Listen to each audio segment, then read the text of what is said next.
I always get excited when it's Friday, but not really anymore because I still have so much to do and so much work to do. But you're welcome to the show. Good morning to you.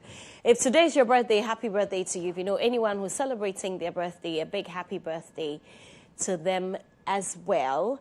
I'll be getting in very shortly with Mutala. We'll be talking about some of the things that have happened this week. But I want to hear from you because you know that on Fridays, we open the phone lines, give you the chance to call us and share your thoughts with us here on the show. So you're officially welcome. Quite a number of things have happened, but I think that it's right that we observe a minute's silence in honor of the former First Lady who passed away yesterday at the Ridge Hospital.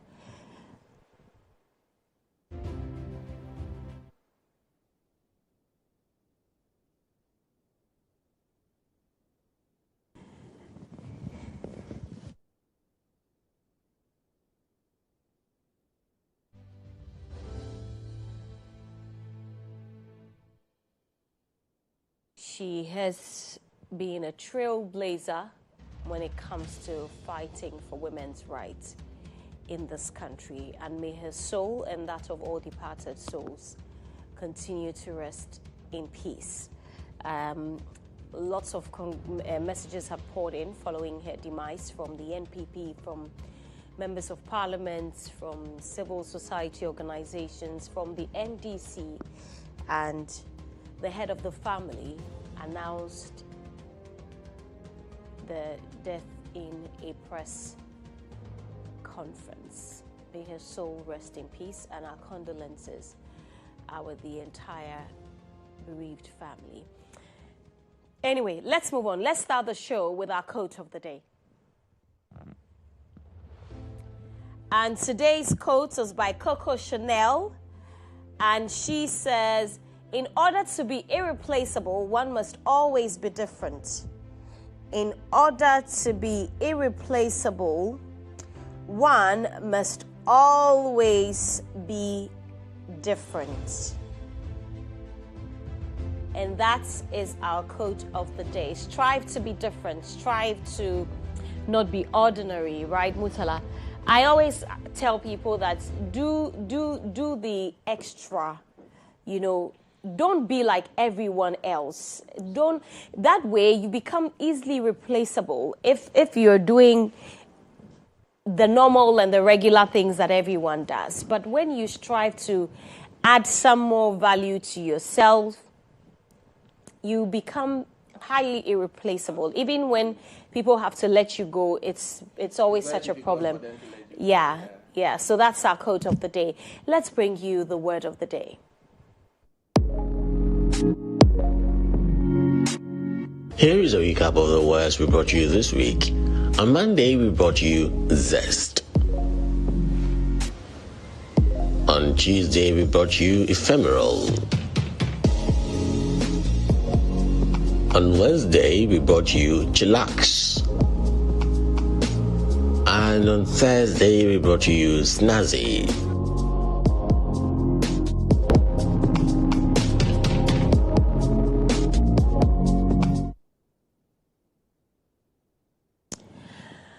Right, let's now bring you our video of the day.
Paluta.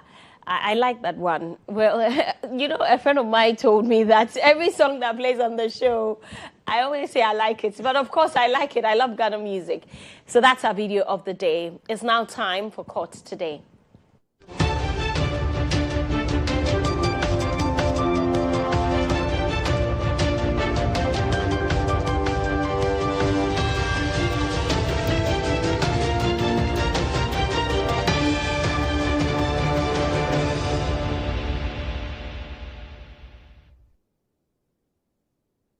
Mutalai Nusa is our court correspondent, joins me in the studio for Court Today. Actually, he's been here for a while, but my director keeps saying, wait. Mutala, what have you got? Serwaa, good morning. Morning. How are you doing? Blessed. Yes.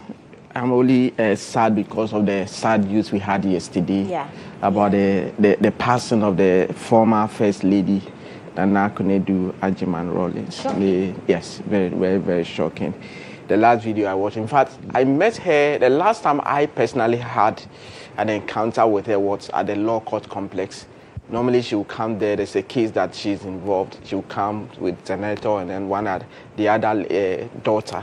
So most often than not, I do see him once a while at the law court complex. And I think sometime the last year in respect of the last legal year, when I charged on her and I was asking why she's always around the court, and she mentioned that there's a case that she has to be dealing with and all of that. But to hear the news that she's passed on is actually a sad one. May her gentle soul rest in perfect peace. Yesterday, there was an event at the presidency, Serwaa, about the elevation of some circuit court judges and also some lawyers who have been moved now to the high courts. 37 of them, including her Anna, Mrs. Awu Sedinam Kwadam. In fact, now she's a justice of the High Court. The acting judicial secretary at the time, Mr. Bapuro, he's also been elevated to the High Court. And some of the judges at the Circuit Court. And Samuel Bright-Aqua is also involved in remember Samuel Bright-Aqua, he was the judge who was involved in that controversial decision in the Abronius case. He is also one of the judges who was sworn in yesterday. So the number, 37 of them, and 31 of them were circuit court judges. The remaining 6 are from private practice and all of that. They have joined the bench at that level. So congratulations to all of them. But first, let's hear from the President, John Dramani Mahama, the advice that he has for these judges. Today, you enter that covenant with the people to interpret the law with fairness, to defend the weak with courage, and to uphold the dignity of our republic through integrity and service. Within the architecture of our judiciary, the High Court occupies an exceptional and indispensable position. Indeed, the High Court is the people's court.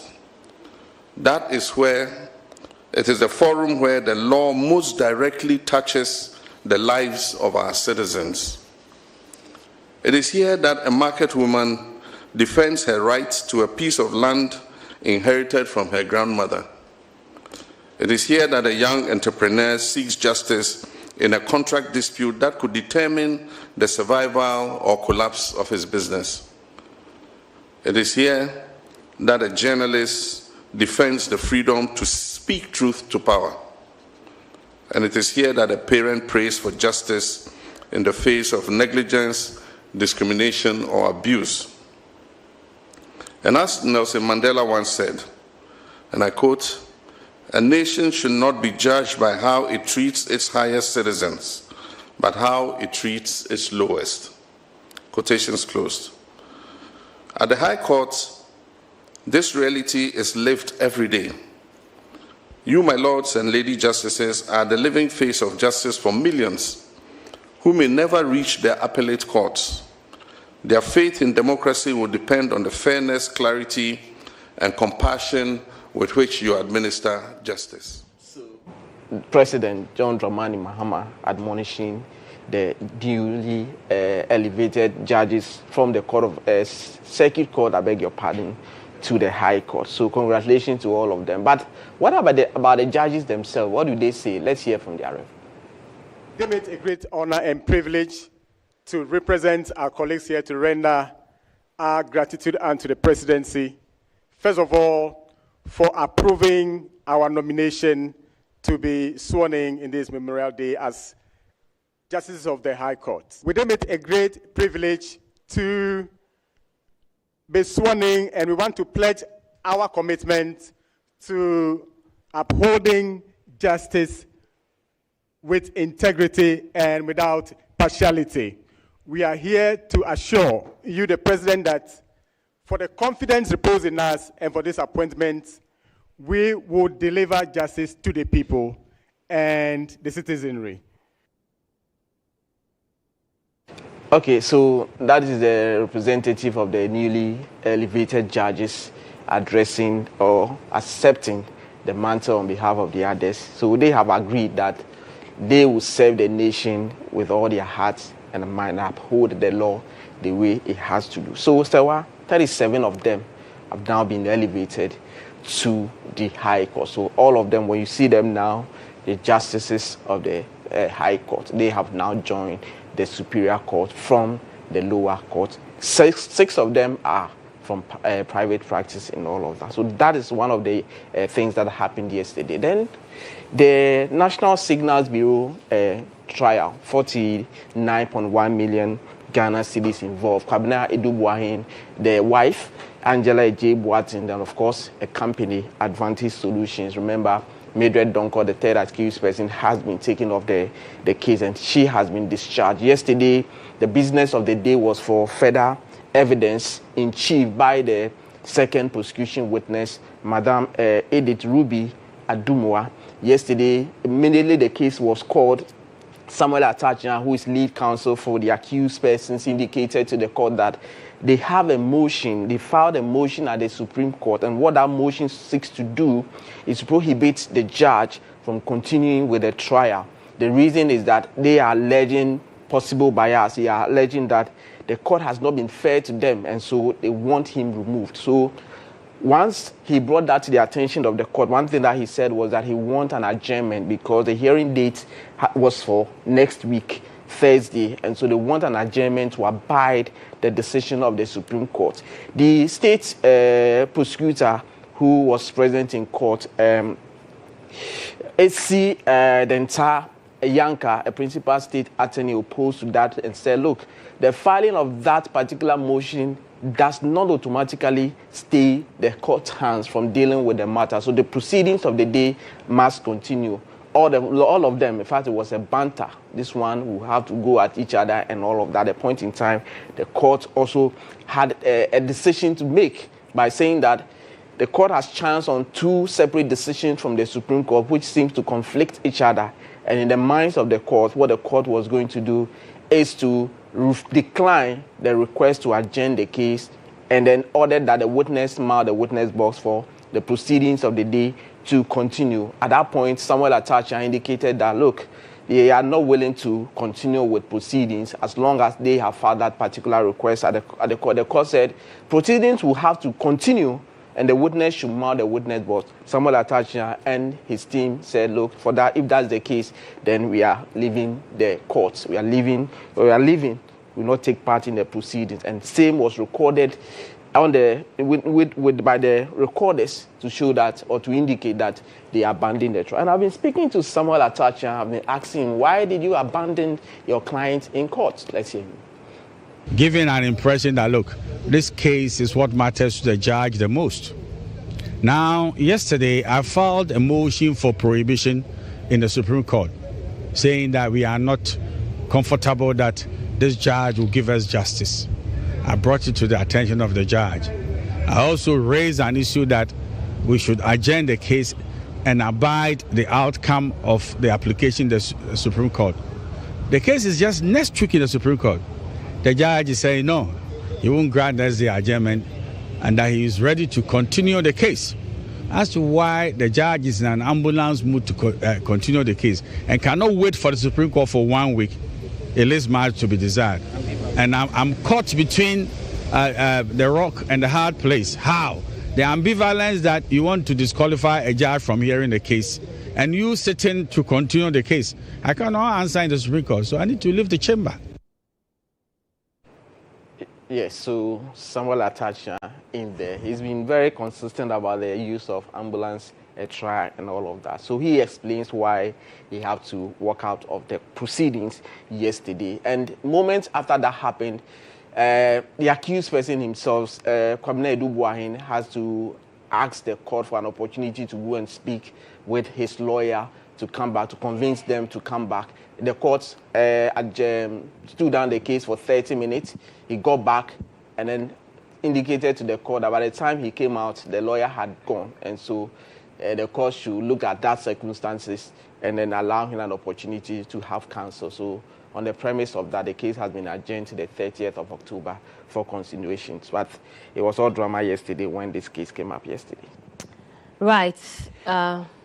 Interesting. What are we expecting today? So just before we come to what we are expecting today, you note that yesterday we indicated about the case filed by Democracy Hub in relation to how the government has indicated that persons, foreigners who are arrested in relation to galamsey activities will be deported. They have filed a writ at the High Court and they are seeking an injunction on the government from taking such steps. Yesterday, that matter came on before Justice Reverend George Akins and Piaboni, and then state prosecutors led by Millicent Aban, principal and assistant state attorney, I beg your pardon, requested for an extension of time. In fact, they were seeking for a month adjournment to be able to get some information from the other respondent. You note that the Ministry of Interior is one of the respondents, and then the Ghana Immigration Service. So they say they have written to them for a comment, for which reason they will need a month to be able to file their responses. The court said a month is too long. You have 2 weeks to be able to do that. So 14 days the court has granted them, and the case has been adjourned to November 10 for the parties to come. But moments after, we'll be speaking to the legal team of Democracy Hub. Let's hear from Edem Tusa.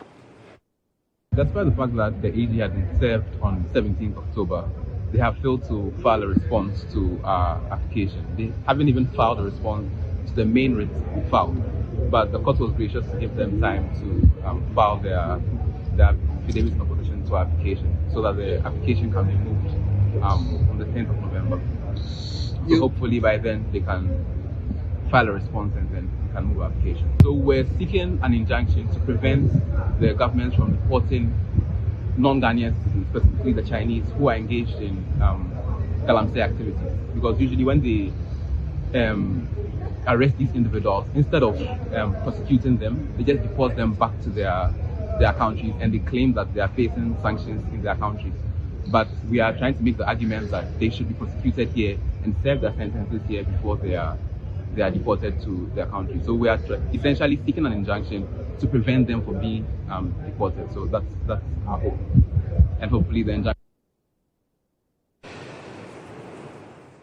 Okay, so that is what really happened at the Democracy Hub case, in which they are suing government over the deportation of those arrested, the foreigners who have been arrested or who will be arrested in relation to illegal mining, but the intention is to deport them. They will be back in court on November 10th. So the gentleman who, private security man who attempted to kill his boss, allegedly, is in court to face further cross-examination from state prosecutors and all of that. So these are some of the things that we should keep an eye on. So Serwaa, back to you.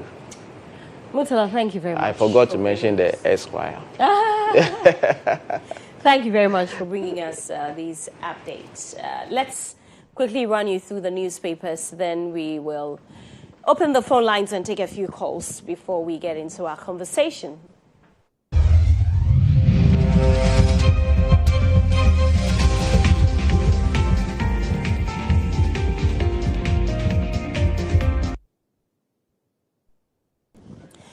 We'll start with the Daily Graphic and sad news that hit everyone yesterday. Nana Akufo-Addo Rawlings passes away, and you have a very beautiful photo of her on the front page of the Daily graphic. Very stylish First Lady. The Daily Guide. The Daily Guide newspaper also has a photo of the former First Lady, and another one with the face of Dr. Bawumia, that 63 NPP MPs endorsed Bawumia for flag bearership. So we know that in January 2026, the MPP, I beg your pardon, will be electing a flag bearer to contest in the 2028 elections. Well, 63 out of 87 NDC MPP MPs, I beg your pardon, I keep saying NDC, have endorsed Dr. Bawumia. Edu Buahin warns judge of case, lawyer walks out. Mutala just ran us through that. 57 Nigerians rescued, 5 arrested in human trafficking cybercrime syndicate bust. Okay. So that's it for the Daily Guide. The Ghanaian Times newspaper also has a story of the passing of the former First Lady, Nana Akufo-Addo Rawlings. She passed on at 76. Small-scale mining permit order, 300 licenses revoked for irregularities, non-compliance with operational standards. This is according to the Lands Minister. And CID arrests 5 for trafficking 57 Nigerians for cybercrime in Ghana. Right to information must be a living reality for citizens. This is according to the Attorney General, Dominic Ayine. And that's it for the Ghanaian Times. The Chronicle newspaper. Atachia abandons client in court. Is that what happened? Well, our correspondent has told us exactly what transpired in court. Nana Akufo-Addo called to glory. She died at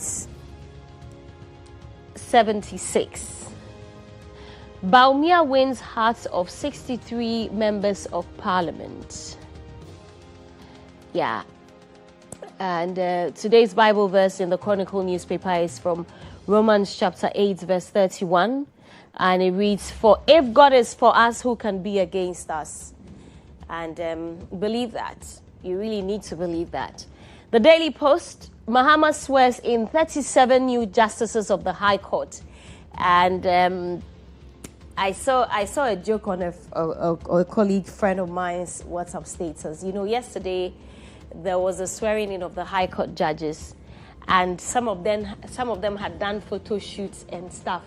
You know, so my friend was saying that even High Court judges have done photo shoots, and you are unhappy that newly sworn in lawyers have done photo shoots. I don't know what your problem is. Whatever profession you are, you too, when you graduate, take your pictures. Why? Has anybody told you not to take pictures? Even judges are taking pictures. You don't want us to take pictures. Hey, my dear, if you think it's easy, go to school for 5 years and see. Or 6. Anyway, that was just by the way. Mahama reaffirms commitment to transform Ghana's transport and logistics center. 2026 World Cup. Players who turned Ghana down previously should count themselves out. I agree. I agree very much. Because there's this player who said that his phone was buzzing because they wanted him, but now that Ghana has qualified, yeah, he has time.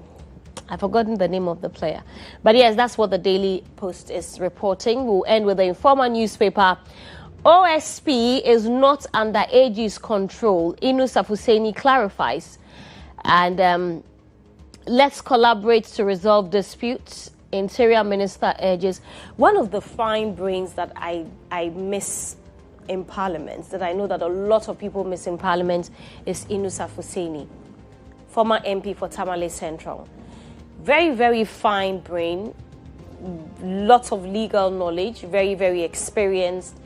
I'm just very unhappy that we do not have many people of his caliber. I mean, I dare say that I don't find anyone in Parliament now granting interviews and clarifying matters the way that Inus Afuseni was doing. And even after he's out of parliament, he's still, communicating, explaining, and bringing clarity to a lot of things. Okay, our report not fit for purpose. This is according to Domelovo. I see. And very sad news. Nana Akufo-Addo Rawlings passes on a massive revolt to hit the NDC. That will be it for the newspapers. Stay with me. After this, the guests will join me. My colleague journalist, today is Friday. We'll get into the issues that have been trending all week. Stay with me.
You're welcome back to the show. This is GH Today. I am Serwaa Amihere.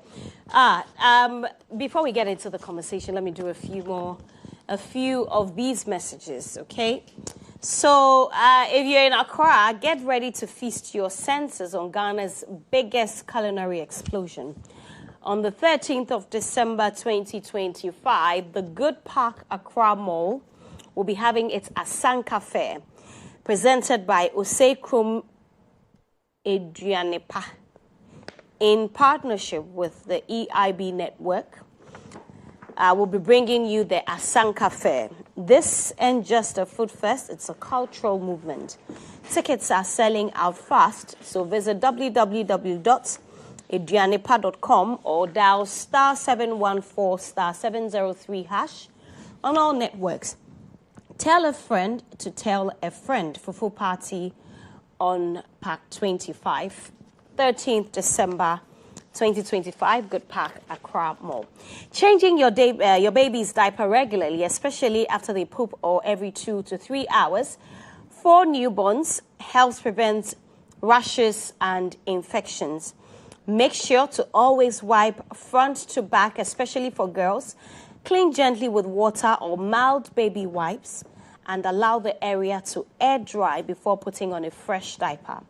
Wear your baby in a Flora Kids baby diapers because they keep your little one dry and comfortable for longer. Flora Kids diapers are highly absorbent, gentle on delicate skin, and can keep your baby dry for up to 12 hours. You can call 0243 033 033 today to become a distributor. This year, we are celebrating 60 years of Ghana's own city, a journey that began in 1965. From market stalls to mobile apps, from notes to digital wallets, the city has been part of every milestone and every dream. 60 years of value, pride, and innovation, rooted in history, alive in every transaction, and ready for the future. Our city, our heritage. The city, our identity. The city, our symbol of sovereignty. And the city, our national pride. The official launch is Tuesday, the 28th of October 2025 at the Accra International Conference Center from 9 a.m. Special guest of honor, His Excellency John Dramani Mahama. Be there. Let's celebrate the city, our own city. The Old Achimota Association invites you to the OAA President's Ball 2025 and the commemoration of the 1995 year group's 30th anniversary. On Saturday, the 25th of October 2025 at the Adisa Pavilion, Labadi Beach Hotel at 6 p.m. sharp, this year's ball is not just an evening out. It is also a fundraising event to support the 1995 year group to provide a brand new basketball court for the Achimota School. So all Motowners and friends of the Achimota School are cordially invited. Tickets are available now. Single tickets are going for 1,200 Ghana cedis, couple 2,400 Ghana cedis. Table reservation is going for 11,500 Ghana cedi. You can purchase via Momo on 0245-262-510. The account name is 95 Old Achimota Association, or you can dial the USSD code *844*800# to get your tickets. The OAA President's Ball 2025, elegance, legacy, and the true spirit of Achimota. Don't miss it.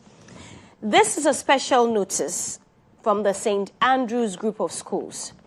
They want us to inform you that they are part of the free senior high school program this year. However, they have new names on the self-placement platform. So please listen and take note. 1. The St. Andrews SHS in Asin Fosu on the self-placement platform is called St. Richard's SHS Asin Fosu. 2. The St. Andrews SHS Mankesim is now St. Luke SHS Mankesim. 3. St. Andrews SHS Dunkwaonofin is now Mount Hebron College Dunkwaonofin. 4. St. Andrews SHS Shama is now Golden Gate SHS Shama. 5. St. Andrews SHS New Edubiase is now Lighthouse SHS New Edubiase. 6. St. Andrews SHS Sefwi Asawenso is now the St. Benedict SHS Sefwi Asawenso. Or is Asawenso? Asawenso. So the public is hereby notified to find the new names on the self-placement platform list and choose the schools accordingly. So if you see any of the schools that I mentioned, remember they're all part of the St. Andrews group of schools. Boarding facilities are available and everything is free. You can call them on 0244 696911 or 020-789-1004. Okay. At the Roman Ridge Traditional Chinese Clinic, they provide effective treatment and management of strokes, heart diseases, diabetes, spine, liver, and kidney problems. You can find them opposite the Indian High Commission, Roman Ridge, Accra, or you can call them on 0546 450672 or 0556 121 863. They work from Monday to Friday, 8 a.m. to 5 p.m. and on Saturday to Sunday, 8 a.m. to 2 p.m. Do you use MTN? Well, even if you don't, listen, there's something good from MTN. For those who love MTN Free After One, prepare for the upgraded experience. That is the MTN Free After One Extra. Let me tell you what the Extra is all about. With MTN Free After One Extra, you can talk for 1 whole hour uninterrupted while paying for only the first minute of every 10 minutes that you talk. This means that for every 10 minutes you talk within the hour, you only pay for the first minute and you get to talk for 60 minutes straight with no interruptions. I'm sure that you like what you hear, right? Well, that's not all. You also get 50 megabytes of data for free after your first call daily. So you see, it's now time to talk extra with all the people that you love. To subscribe to MTN Free After One Extra today, just dial star 550 hash. Dial star 550 hash and follow the prompt. Finally, that's a lot of talking for this morning. But yeah, you're welcome to the show. This morning, we're joined by Wilberforce Osari. He's a political editor for Asasi Radio. Good morning, Wilberforce. Morning, Serwaa. Cliff Ekufol is a chief reporter with the New Times Corporation. Cliff, good morning. Good morning, Serwaa. Good to see you. Yeah. And of course, Ibrahim Al-Hassan is the head of the political desk here at the EIB Network. He's the organizing secretary of the Parliamentary Press Corps, and he's also the producer of GH Today and our parliamentary correspondent, I have to add that. We have this piece on the former First Lady, Nana Akufo-Addo Rawlings. Let's quickly play that to you. We'll come back and continue the show. She was born on 17th November 1948 in Cape Coast. She had her education at Ghana International School, Achimota School, University of Science and Technology, and the London College of Arts.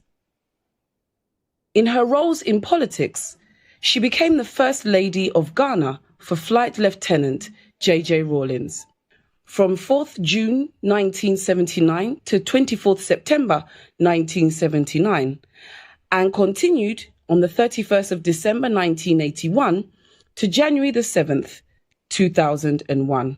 She leaves behind a legacy of the 31st December Women's Movement.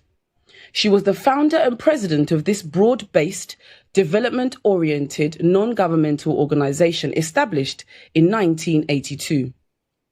The movement's goal was the emancipation and empowerment of women at every level of development, focusing on socio-economic and political progress.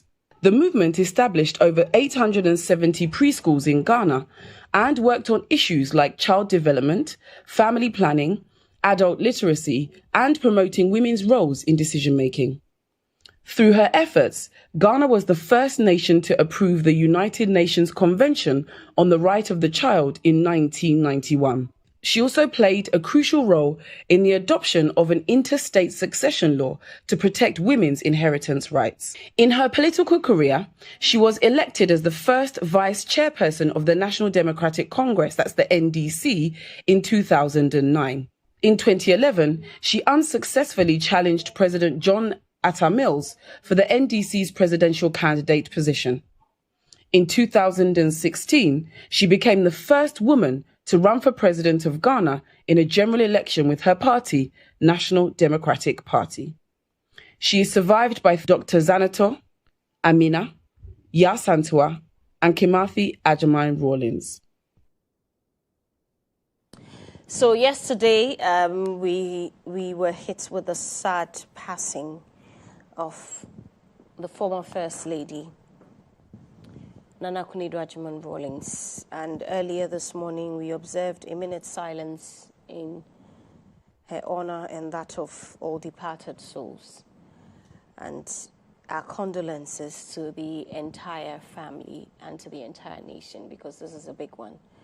This year itself, not the best of years in terms of losing the people who have done so well in shaping the country to, from diverse ways. But yes, may her soul continue, rest in peace, and that of all departed souls. Gentlemen, I'll take very short messages from you on the passing of the former First Lady before we get into the actual business of the day. Wilberforce. So, the merchant of influence has died. And that is actually the end of an era, if you ask me. And so, Nana Akufo-Addo Agyemang Rawlings, maybe it's only the Gen Zs who may not really know her and her influence on Ghanaian politics. But at least in my growing up years between 1992, when her husband became the President of the Republic, until 2001, when he left office, Nana Akufo-Addo Agyemang Rawlings was the definition of women empowerment in our country. And you'll recall that she's the one who led Ghana's delegation to the Beijing conference in 1995. And it was after 1995 that the whole world really awoke to women empowerment and support for women. And so, yes, Nana Akufo-Addo Agyemang Rawlings, I believe, has paid her dues to the country. She never got convicted for any crime, as far as I remember. There was an attempt to prosecute her. The prosecution ended. She served in public office for alongside her husband, not behind her husband. She was alongside her husband, by the side of the husband. So I don't believe in that thing that says behind every successful man. No, there is no. If you are behind somebody, you can't see in front. You must be standing by the side of the person.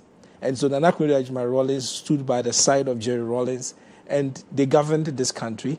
May her soul rest in perfect peace.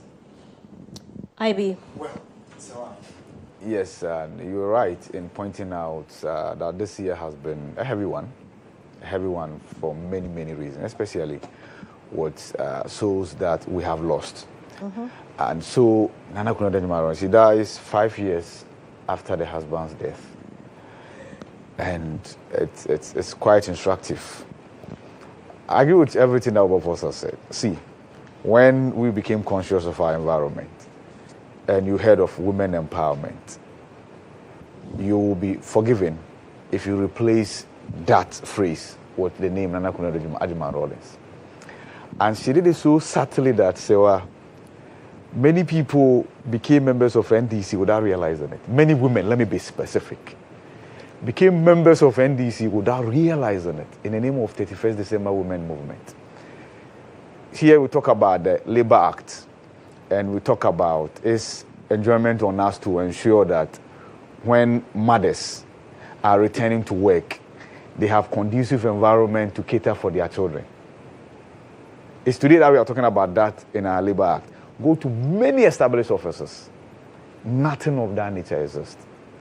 But the 31st December Women Movement ensure that when you go to the markets, they had daycare centers that catered for the children of the women who plied their trade in these markets.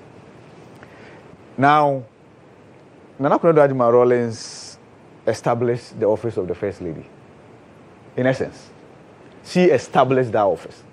Because many of us speaking today, yes, we might have witnessed the coup d'etats and what have you, but there was never consistency to be able to establish an office named Office of the First Lady. She, by far, was the longest serving First Lady. And no Ghanaian woman can achieve that feat again, because we will not allow that. The husband was president for 19 years. And she was side by side the husband for that 19 years. So when I say that it will never happen again, I mean that now the maximum any First Lady can do will be 8 years per our constitutional dictate. Right. Now, I think that we need to just celebrate the woman, and there are many things we can celebrate her for. Just like any other human being, you have your flaws, you have your iniquities.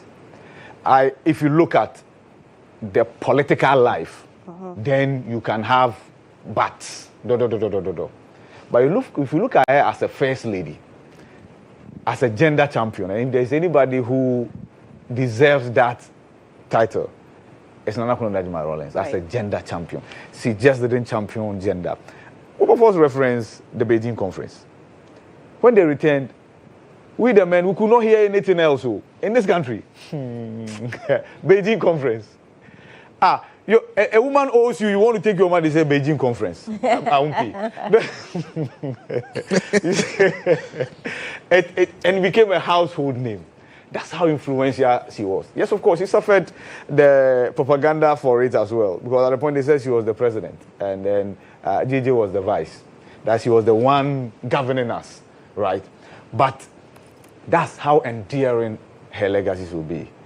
Yes, at the point there were issues with the Nsawam Cannery, the MPP administration, the Kufuor administration to be specific, put her on trial. At the point, those things were abandoned. And I'm sure it's for a good reason. And so let's celebrate her. And 77, 76, depending on how you want to count it, because she was born in 1948. No, so 17th of November, she would have been 77. So I think I'll go with 77. She was just 25 days away from her birthday. So I'll go with 77, right? So yes, so 77 years. If you even want to go biblical, then it means that she has 7 years extra. They call those bonus years. Let's just celebrate her, and let's give her a befitting farewell, for she's left a lasting legacy. Okay. Cliff. Mrs. Akufo-Addo Rawlings. What a sad day it was yesterday. Especially having seen her at the funeral of the late Asante Hema. Someone bursting with life, and least expected that we will be hit with such news. May her soul rest in peace. Like my colleagues have said, Akufo-Addo Rawlings is a towering, or was a towering figure in terms of our socio-economic development as well as our political evolution. 1979, when the husband, through the AFRC, came to power, very little was heard about her. But 1981 to 2000, or January 7th, was the period she made her mark on our political landscape. Gary processing through her movement, the 31st December movement, became a household economic venture. Every village, every hamlet, the presence of the 31st December movement was felt in there. And so it becomes very difficult to disentangle economic empowerment of women in Ghana today from the work done by Mrs. Rawlings. Yes, there are some who may not like her politics, but that cannot take away her impact on our development. Today, every woman, whether lettered or unlettered, when it comes to succession, people are quick to quote, tell you PNDC Law 111, which became very common to the extent that women whose husbands died intestate were quick to reference that particular law as a tool for self-defense. And the chief advocate for the promulgation of that particular law was Mrs. GHOne Rawlings. And that has invariably become an enduring law that cannot be changed by any act of parliament, by any group of people. It has become part and parcel of our society. And that particular law brought a lot of reprieve for a lot of women who were going through difficulties in times of the death or the demise of their spouses. So it's unfortunate we have lost her at this time. This particular year seems to be a year for the mighty. We lost the Asante Hima in the entertainment arena. We lost a towering figure like DL, Daddy Lumba, and the number keeps running. We hope the Lord will have mercy upon us and probably end with Mrs. Rawlings. But it has been a very difficult year in terms of the personalities that have given up to that. Whatever it is, I think as a country we need to celebrate Mrs. Rawlings, because Beijing Conference was not the first kind of women conference, but Beijing Conference elevated the discourse on women empowerment. And you can never take away women empowerment on the continent and not narrow it down to Mrs. Rawlings. She brought such level of awareness to the extent that across the nook and cranny of the continent, people realize that there is something in women, the potential of our women was so huge, such that people started the movement. The RSRCs of our universities and all those things were gingered up post-1995 and what became known as the Beijing Conference, to the extent that it even became more like a joke. Oh, yes. Anytime you had something to share with a woman, the expectation would be, give her 60 and you keep 40. Men will, after Beijing Conference, there's nothing like 50-50, 60-40. Yeah. We share equal. After all, you people say what men can do, women can do better. And we have lived with it. And indeed, across all sectors of our society, our social life, women have asserted themselves, have excelled. So we give the family our condolences, and we pray that the good Lord will keep her in her bosom wherever she is at the moment. All right, let's move on. Very interesting things have happened this week, but let's start with the AG's press conference. So the Attorney General decided to provide update on oral. And you are all laughing as if you didn't want the updates. You've been asking for the updates, and he gave you the updates, and you are complaining. So what do you people want, really? You want to know what's happening with oral. The AG has mounted the stage, told you, mentioned a few names. In fact, very prominent amongst them is Abdul Wahab, who is former CEO of the Buffer Stock. And the AG listed assets that Mr. Abdul Wahab allegedly got from stolen funds from his time as CEO of the Buffer Stock. Let's listen to the Attorney General quickly. In a nutshell, the processes have begun for the request to be made. The point is that the request to be made to the American authorities. When doing extradition, you cannot make a request unless you have a solid case. The Attorney General, Dr. Dominic Ayine, says investigations have uncovered what he termed as an elaborate criminal network run by former Buffer Stock Company CEO Hanan Abdul Wahab between 2018 and 2024. Evidence the Attorney General revealed shows millions of cedis were channeled into companies owned by the embattled former CEO and his wife Faiza GHOne. Within the period between 2017 and 2024, Mr. Abdul Wahab, in concert with Richard Samasanti and Bismarck Owusu-Boakye, orchestrated the transfer of 78,269,084 Ghana cedis and 4 pesos from the bank accounts of Buffer Stock Company to a private company linked to Hanan Abdul Wahab, his wife, and staff of Buffer Stock at Republic Bank and EcoBank. Evidence shows that the funds were instantly retransferred to companies owned by Abdul Wahab himself and companies and entities owned and associated with him and his wife. According to Dr. Ayine, 7 firms linked to the couple served as conduits to receive and launder proceeds of crime from Buffer Stock.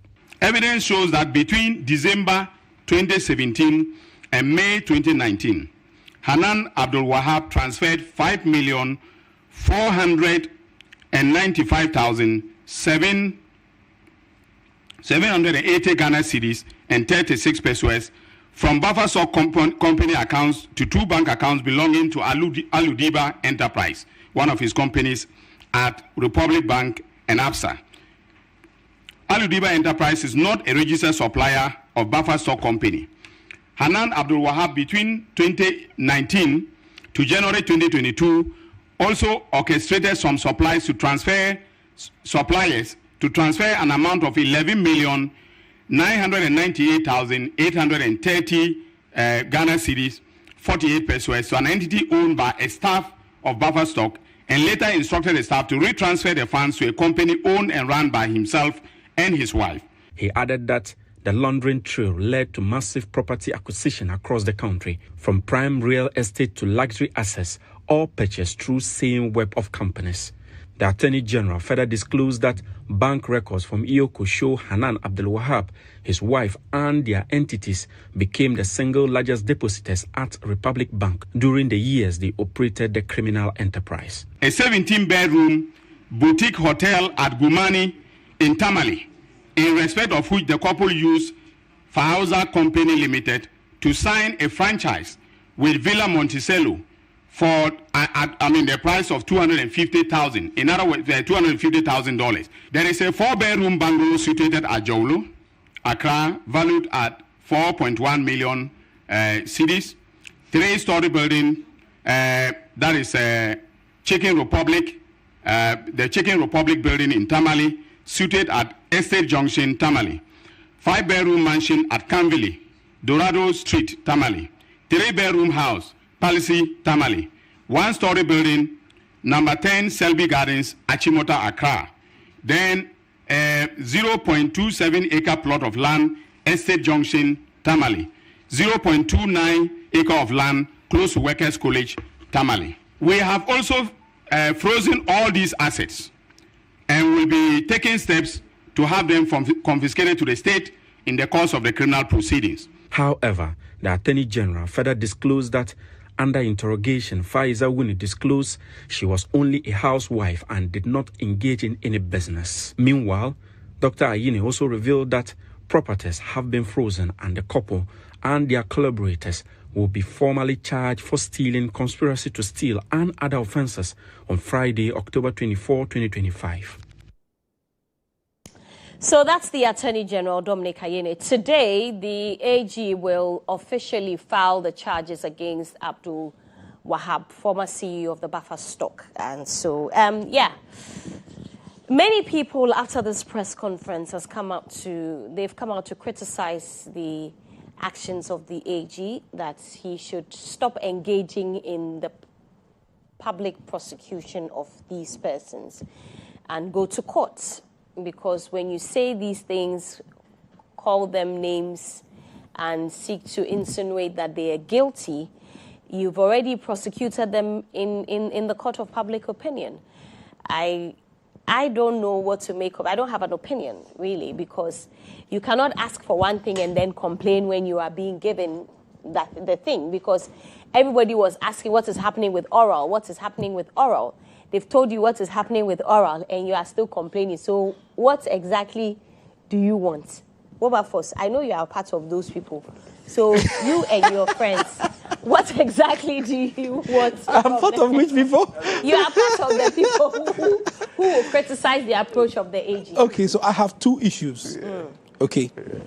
The first one is that international best practice. Let's use the United States as an example. So there's the Department of Justice. Yeah. The Department of Justice acts for and on behalf of the people of the United States. And so Ghana's Attorney General acts for and on behalf of the people of the Republic of Ghana. The prosecutions that the Attorney General is doing, he's not doing them on behalf of the NDC. They are on behalf of the state. So that today, if he is not the Attorney General, those prosecutions are expected to continue because he is not prosecuting for and on his own behalf, or for and on behalf of President Mahama, or for and on behalf of the National Democratic Congress. It is the Republic versus the people, the accused persons. If you go to the US, it's the people versus this. And so the lawyers in the US will introduce themselves as, I'm this, I am for the people. And we will introduce and say, I am this, I am for the state or for the republic. So ordinarily, the DOJ will not hold a presser at the seat of the country's presidency, White House, to announce prosecutions or to announce indictments. The DOJ will announce it in their office or at a separate grounds or even at the court. That is because we separate those prosecutions from the government or from the executive. You are not prosecuting on behalf of the executive. It's on behalf of the people. We are saying that these individuals have sinned against all of us in Ghana because they've taken our money. They have not sinned against members of one side or one group. It is against all of us. So I am thinking that the Attorney General may have to consider, he has a very big office, he may have to consider putting up a press briefing center in his office so that he can do those press briefings from his office and not from the presidency. Now, the second thing that I have is that this Attorney General has decided that he will do public announcement of prosecutions that he is about to start. That is the approach that I think he has adopted, and it doesn't look like he's going to change. For me, the issue that I have, and I come back to the same DOJ or the American model. What is the model? We take our time. We do our investigations. We cross all the T's. We dot all the I's. Then we go and file our processes at the court. As soon as it is filed, they now come out and announce to the people of America that, look, this man, this woman, this, that, have sinned against you. And so, as your representatives, we have filed charges against them and we will be prosecuting them. Some of them have even admitted they are coming for plea bargaining, so we are bargaining with them. If we finish, we'll let you know. So I think that the approach is that do all your backroom stuff, file, then announce. But what we are seeing happening is that it's like when we start the backroom work, while it is ongoing, then we announce. Then sometimes I've seen it looking like we've rushed to go to court. And then while we are there, we retreat. So, for example, in the Kwabena Dubois case, it was all over on the media. The Attorney General was speaking, we will charge this, we'll charge that, we'll charge that. Then we finally charged them. Then when the case started, and we were with the second prosecution witness, then now we have to reverse and get one of the accused persons to come now and to become a prosecution's witness instead of an accused person. I think that if they had taken their time without rushing, we wouldn't have come to that point. But see, that is the approach that he has decided to do. Who am I? Me, I'm some small boy be like that. How can I go and advise a whole... In fact, at the AG's department, there are 2 doctors. The AG is a doctor of law, and then the deputy is also a doctor of law. Me, come and advise doctor of law. I can't. I just think that the approach for me is, let's finish all the backroom thing. Other than that, we will always go...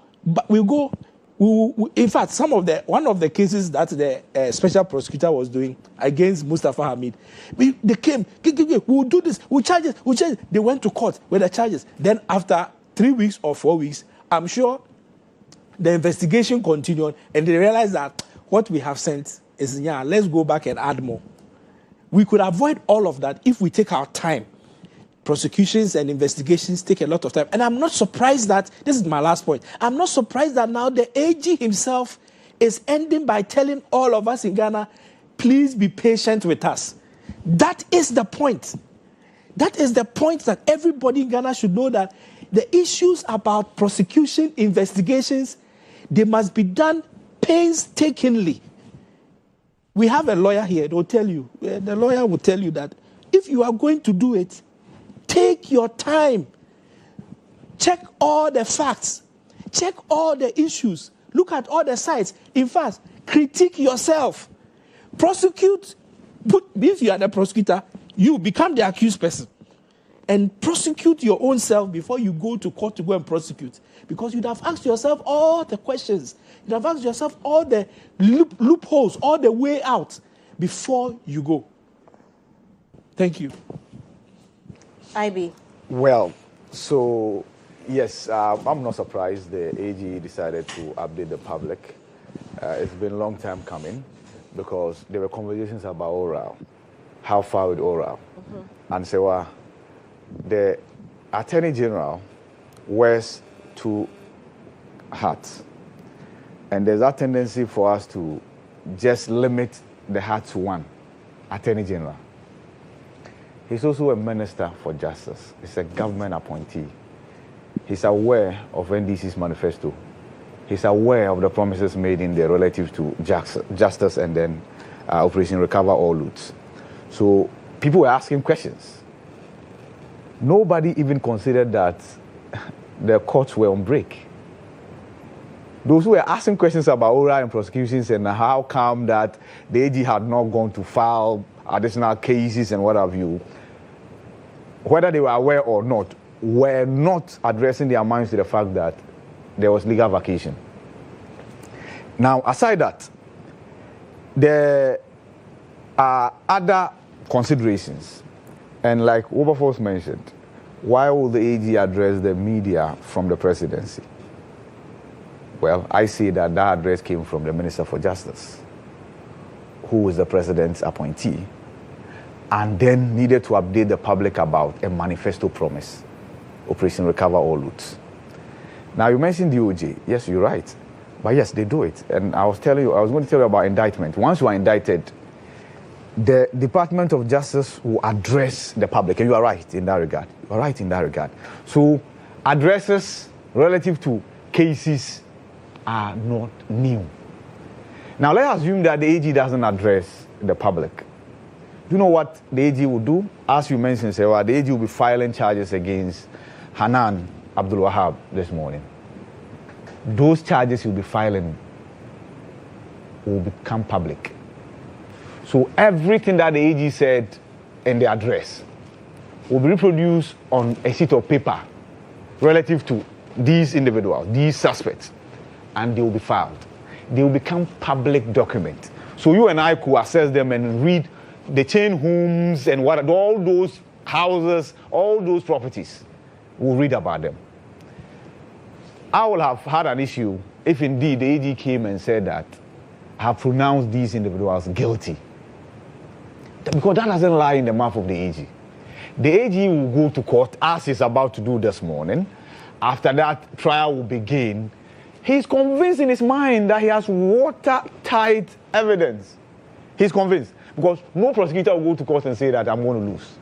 So if you ask a prosecutor, are you going to be able to prosecute this case and find the suspect guilty? The answer will be yes. But who can affirm that answer? That's a judge. So, yes, if the AG were to be a judge in this court that today he will be heading to, then I'll have a cause to worry. But he's not.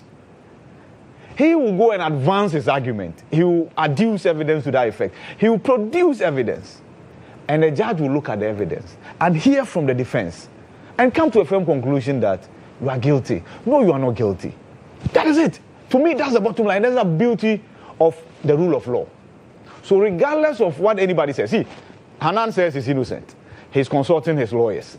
They will consider whatever they do relative to the public pronouncement by the Attorney General. That's also within the right of Hanan and his legal team. If they feel that they will bring a suit against the Attorney General because he feels he's been maligned, right? He's been wrongfully accused. That's equally allowed. That redress is there. Hanan can go to the court. Now, about cases that are filed and as events go by, changes are made. The AG in the National Signal Bureau case consistently mentioned that people had come forward for plea bargaining. He's listening to them. When he feels, yes, what you are bringing to the table is to the advantage of the state in prosecuting this matter, of course, you'll be given a hearing. So the third accused in this instance came to the AG, made a proposal. The AG looked at it and realized that no, you are better off as a witness for the state, as a witness for the prosecution, right? So I'm dropping charges against you, and now come and sing for the state in helping the state secure conviction.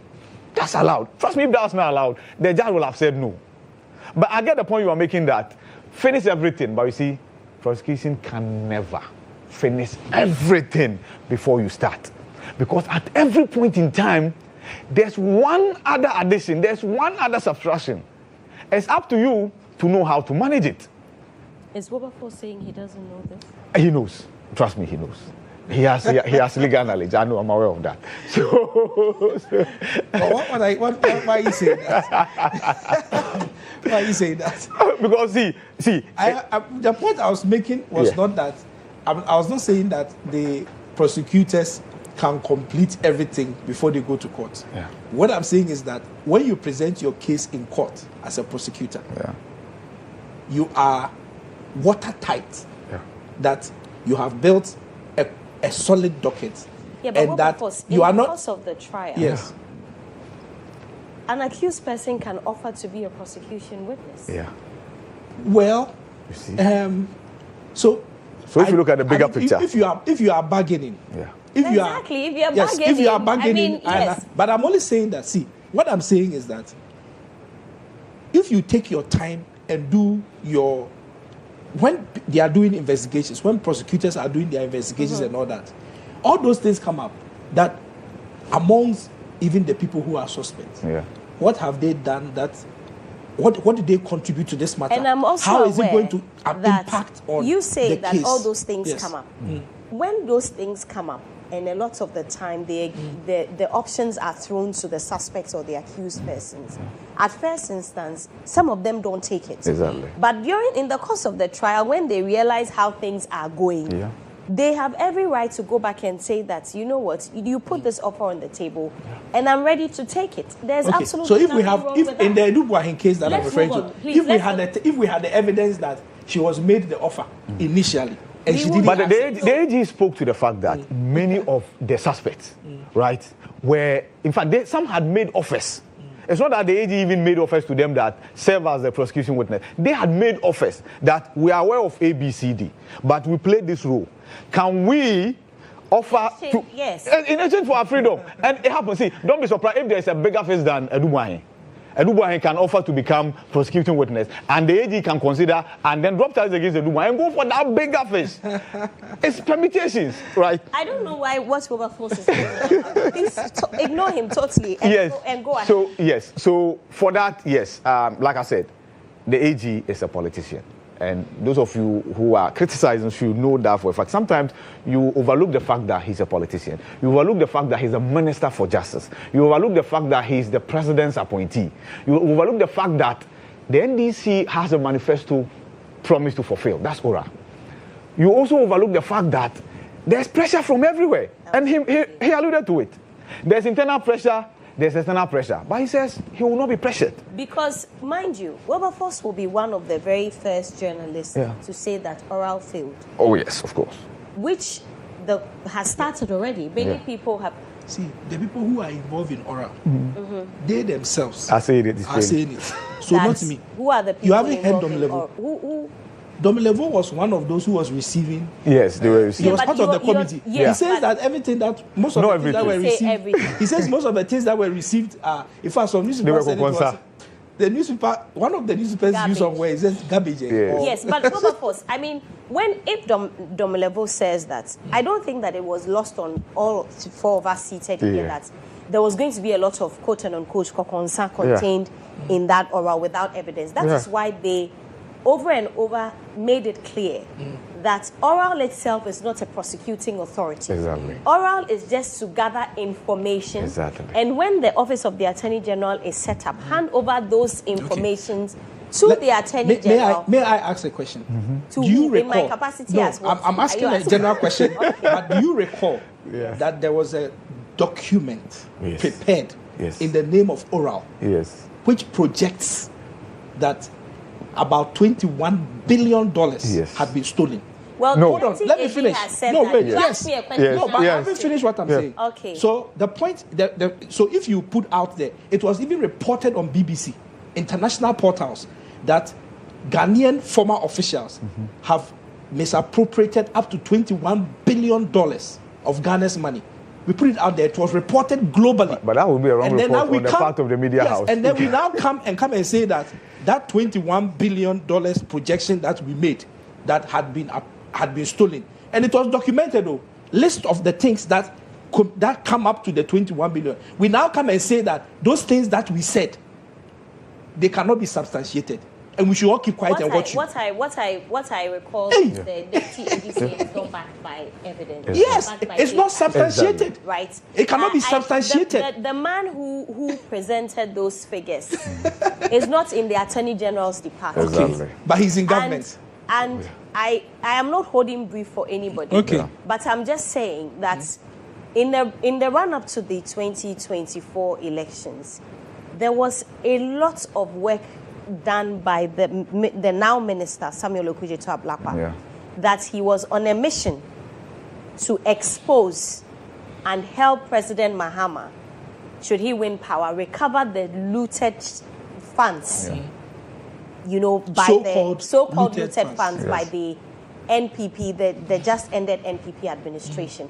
And we have all come to know that a few of the things that were said cannot be substantiated. And that is not lost on all of us. But I don't know if we can hold out those things that he was doing in terms of presentations to the work that has been done by the prosecuting authority. Power that. A lot of the things that came to oral, some were exaggerated. Okay, so which of the things NPP that have been... did it. Wilberforce, NPP did it. When NPP was in opposition, they also made very wild allegations of alleged corruption activities that happened under the NDC. Unfortunately, that is what we are doing now. Both parties are doing it to each other. So this person will come and say that, so many people stole money, they'll go prosecution, 7 years, nothing will come out of it. And unfortunately, we are seeing a repeat of it happen. Yes. Hopefully it doesn't happen. Yeah, so you're right. So when we spoke to the deputy AG... And I'm not even supposed to be a panelist on the show. But your insights are helpful. See, when we spoke to the deputy AG, he talked about what was workable. And in fact, not to hold brief for Samuel Okudita Ablakwa, but he used the word possibly. Ablakwa used the word possibly. So because, for instance, National Cathedral, every money that has been spent on National Cathedral is captured in the 21 billion that you talk about. How is everything recoverable? You get the point I'm making. Logically, how is everything recoverable? Somebody has bought a parcel of land belonging to the state. The person ought to have paid 10 million Ghana cedis. The person paid 7 million Ghana cedis. And then the entire valuation for the land, which is 10 million Ghana cedis, is captured as monies that could be recovered to the state. You get the point I'm making. Logically, you know that that's practically not possible. Those who were putting it out were not logical. No. In their communication. Okay, so yes, now what has happened is that the AG has taken custody of the document. The AG has delved into the nitty-gritties of those claims, those that are prosecutable. The AG, in his address, related to them, and he mentions specific cases. Sputnik V mentions National Cathedral in my engagement with the AG. Says investigations are far advanced in the National Cathedral matter, and many other public lands that were sold that the AG thinks should be relooked at. With that said, see, I've always maintained that let the accused have their day in court. Let them mount their defense. The beauty of this, and I've always advocated, is that recover the money. Now, the Auditor General is telling us that the National Service Authority scandal is no longer a little over 500 million. It's 2.2 billion. Thank you, Ekwiyabwa, for helping us to know that there's much more to recover. Go forward, recover it for the state. I'm not interested in who is bundled into jail and who is walking free. If state money has been misused, misappropriated, embezzled, let's just recover, probably with interest. And then we all move on. We don't have enough resources. But finally, whatever is playing out, I'm sure is a lesson to politicians. See, if what the AG told us is anything to go by, then there's no even sophistication to whatever that they do. How can you create a company in the name of either your wife or yourself and then become a supplier to a company that you had? I covered the story of suppliers sleeping at the Ghana Buffer Stock Company premises because they had not been paid. In the investigation, I want to find out whether these suppliers that were linked directly to the people who were working at the buffer stock, were they also part of those who had arrears, or they were paid promptly because the suppliers were indeed the individuals who determined who ought to be paid. You see, these are lessons about governance that we can all draw from. Nobody is saying that if there is sophistication to the crime, then it's no longer a crime. But the point I'm making is that you transfer money from a bank account of a company you are in charge of directly to another account that is linked to you. Paper trail is basic. A class 1 investigator can link it to you directly. So do the right thing. See, there's good money to be made from legitimate dealings. But unfortunately, our politicians do not know. I saw a post from Shamima, and I could tell how she was screaming, admonishing Mahama appointees that watch whatever is happening today and know that if you embezzle funds, probably ×2 of what's happening today will happen to you. Help people by all means, but do so within your means. Right? Sometimes, see, they forget that we were with them in the classrooms, they were our mates. They forget that they live with us before they come to power, and we know what they could afford and what they could not afford. All of a sudden, 360 turnovers. It cannot happen. See, if you don't know, let me tell you, we are a bunch of very jealous people in this country. Your lifestyle can trigger somebody to snitch on you in many ways than you can imagine. Just know this and no peace. Live within your means. Award contracts legitimately. Don't create pseudo companies to award contracts to yourself.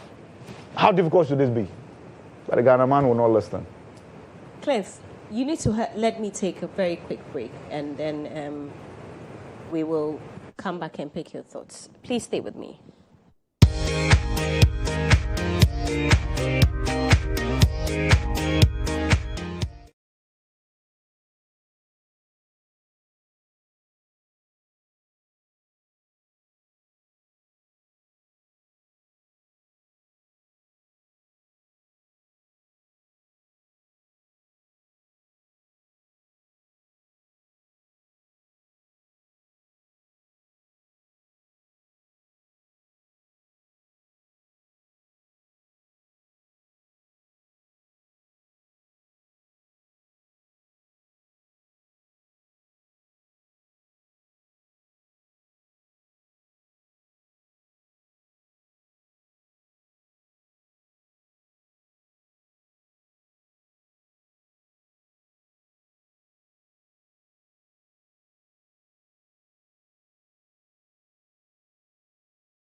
This is GH Today. I am Serwaa Amihere. And if you just joined us, we've been talking about the AG's press conference on oral. I'm here with Wilberforce Asari. He is the head of the political desk at Asase Radio. Ibrahim Al-Hassan is the head of current affairs, EIB Network. Cliff Ekuful is chief reporter, New Times Corporation. And before we went for the break, both of them had spoken, except Cliff. Cliff. Do we have corruption in Ghana? Yes, we do. Are we fighting corruption? I doubt. And what we are seeing is a cycle we go through after every change of government. I, for once, right from the word go, knew that this oral thing was nothing but a propaganda vehicle meant to sustain the tons of allegations of corruption heaped against the government, members of the government then. And having used that as an effective weapon in winning power, they need to keep the populace alert and keep them going, keep them excited that, yes, we spoke about corruption, and indeed, we have conducted the oral, we are still oraling, and we hope to recoup $21 billion for the state. When I saw the new Bank of Ghana building cost in oral, I asked myself, it's part of the 21 billion US dollars. And so I'm not surprised that in recent times, you have the deputy AG singing something, a different narrative about oral. You have the AG himself offering another narrative. At the end of the day, it is the people that lose out on all these things. Because we have the same AG that has come to file series of nolle prosequa against members, supposed members who were in court, members of his party who were in court. And I dread that tomorrow, should there be a change of government, this same process will be repeated. At the end of the day, what are we doing to ourselves as a people? Because listening to IB, invariably, IB, in the mind of IB, he has come to the conclusion that whatever allegations thrown out by the AG have been firmed up. Yes, because for you to even indicate that people are not smart. Okay. Yeah. Of course, you were quoting fair. It's fair. I said that if what the AG told us is anything to go by, and I've been consistent, I started making this point on Morning Star since yesterday, that this is a narrative from the AG. And if this is the narrative and it sticks, then there's no sophistication whatsoever to whatever crimes that allegedly have been committed. That's the point I made. So the clause, the conditional clause is there. But this is why I expect the AG to do things in the law courts, so that at the end of the day, if you secure a favorable conviction, we sit here and then we dissect the whole issue. And we find out if the judgment or the punishment meted out is enough to pacify we, the people, because the AG does the prosecution on behalf of us and not the government. Unfortunately, we are still grappling with what is even happening in the case of the GHOne, where the AG laid a litany of allegations, and then we are told it goes to court, and the narrative is a bit different from what we were told using the public platform. I sincerely believe that some wrongs might have been occasioned, but the solution to dealing with those wrongs do not necessarily include the kind of propaganda platforms we use in addressing, because then when the issues get to the law courts and you begin to put out the rare facts, people begin to play what you put out in the public domain as against what is happening in the law court. And I wasn't surprised that you had radio presenters, TV personality hosts holding documents and putting the feet of the AG to fire. In the case of the Edubuahin thing, I will plead, yes, it is good for the AG to update us on what is happening in terms of criminal prosecutions, especially looking at the quantum of state resources that individuals are alleged to have appropriated onto themselves. He will do us a lot of good if he concentrates the law court. Because, Serwaa, you a lawyer, you know prosecution. Our court can be very, very... Is this what is going to happen now? Yes, that's what is going to happen, yeah. Prosecuting in our law court can be... I'm a young lawyer. Please. Whether you're a young lawyer or not, it doesn't really matter. You are still a lawyer. Yes. The law court can be very, very frustrating. Absolutely. Because the kind of technicalities you play in there are not what we play on the public platform. And so when you have the whole AG join us in our field where we are comfortable, because we play on hearsay, the rumors and all that, the throwing about of figures. And you people, you say, sometimes even the thought processes behind the figures, it's a justifiable issue enough to get somebody to be free. Meanwhile, you would have thrown those figures in the public domain, we would have enjoyed the banter, the name calling and all those things. And then when it happens at the law court, we begin to blame the judges.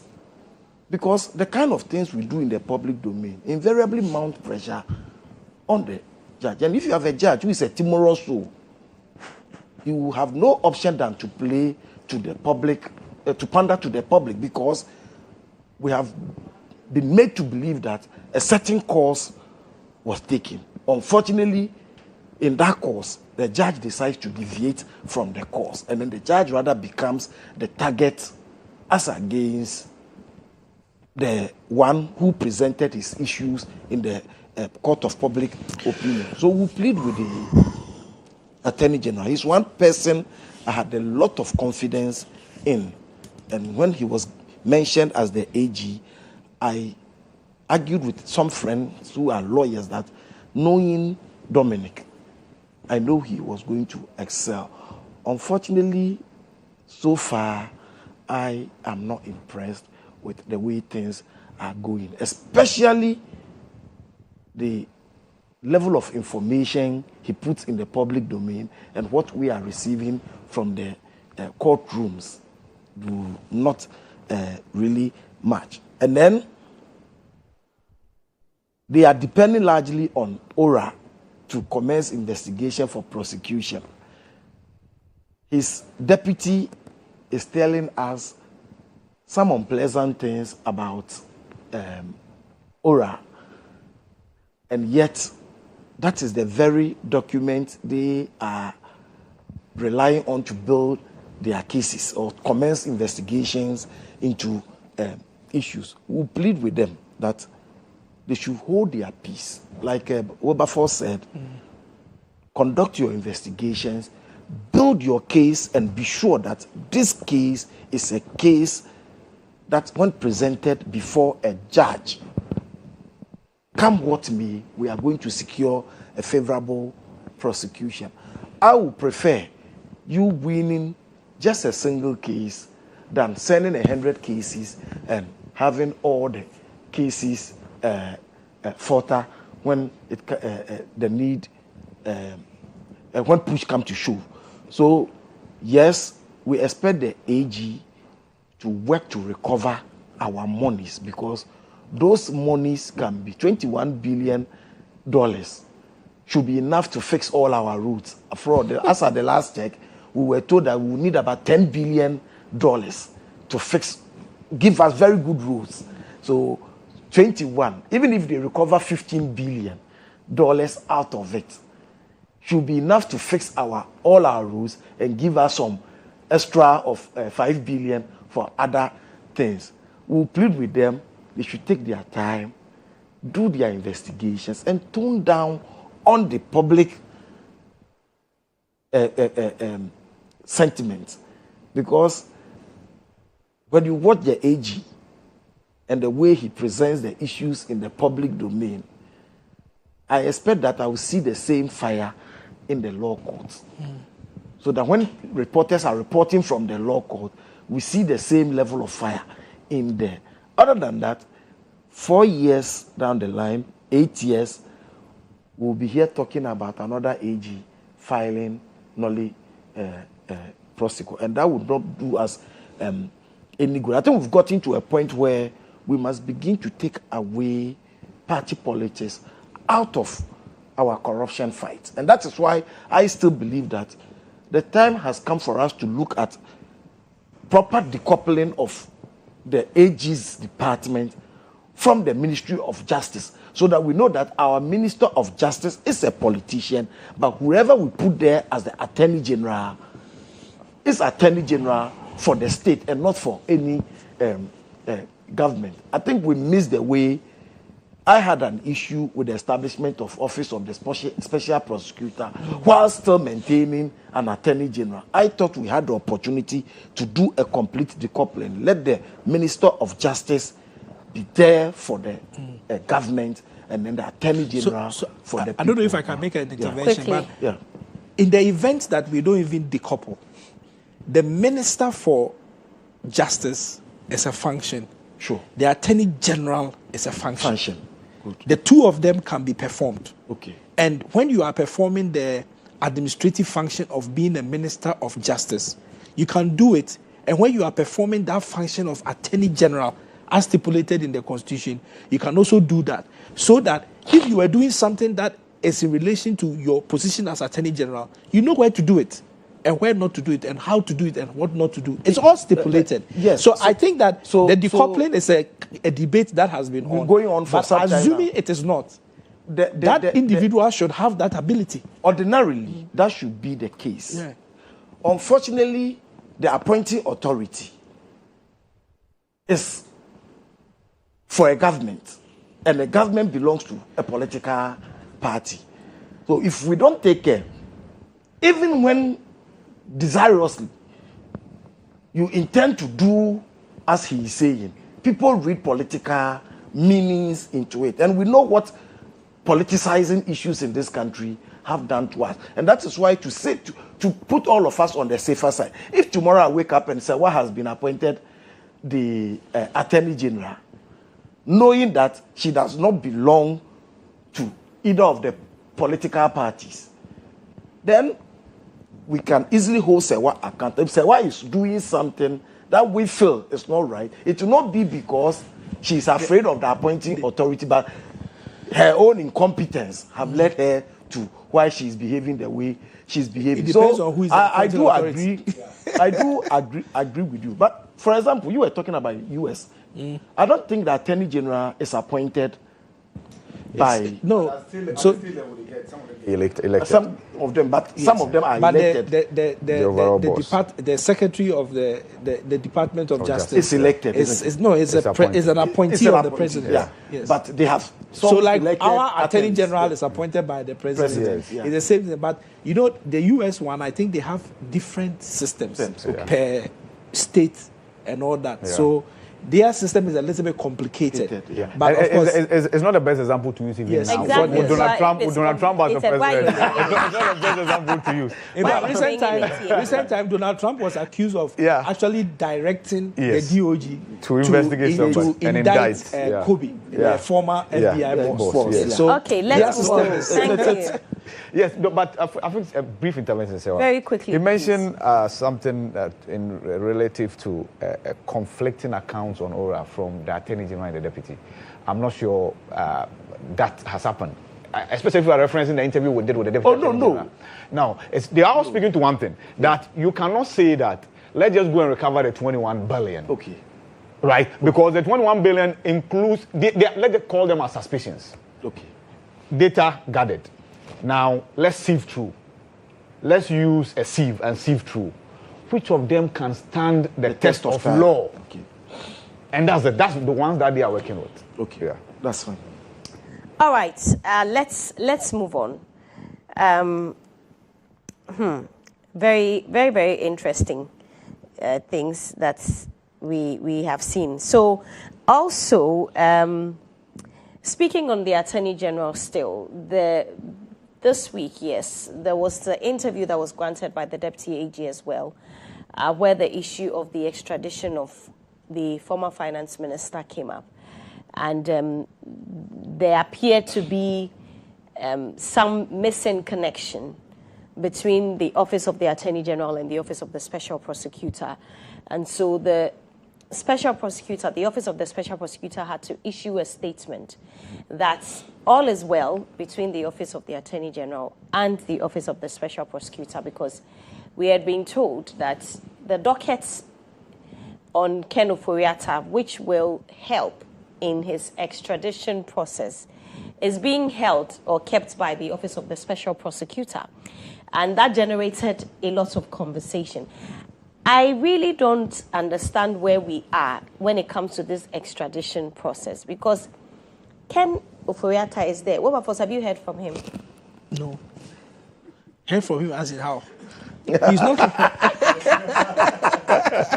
You don't know anyone? You're talking as if he's my friend or my classmate or your chatmate. You don't know anyone that knows him? We know that he's in the United States of America. Yeah. He told us that he's in Minnesota. Yeah. And so that he was in hospital. He attended hospital in the Mayo Clinic. Yeah. All that we know. So as I sit here, I know Ken Ofori-Atta is in Minnesota, in the United States of America. Yes, but I haven't met him. Is he undergoing treatment?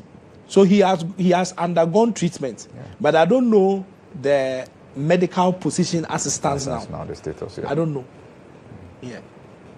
So what do you make of the back and forth between, or what appears to be miscommunication between the OSP and the Office of the Attorney General? Okay, so the OSP is an institution that is established by an act of parliament.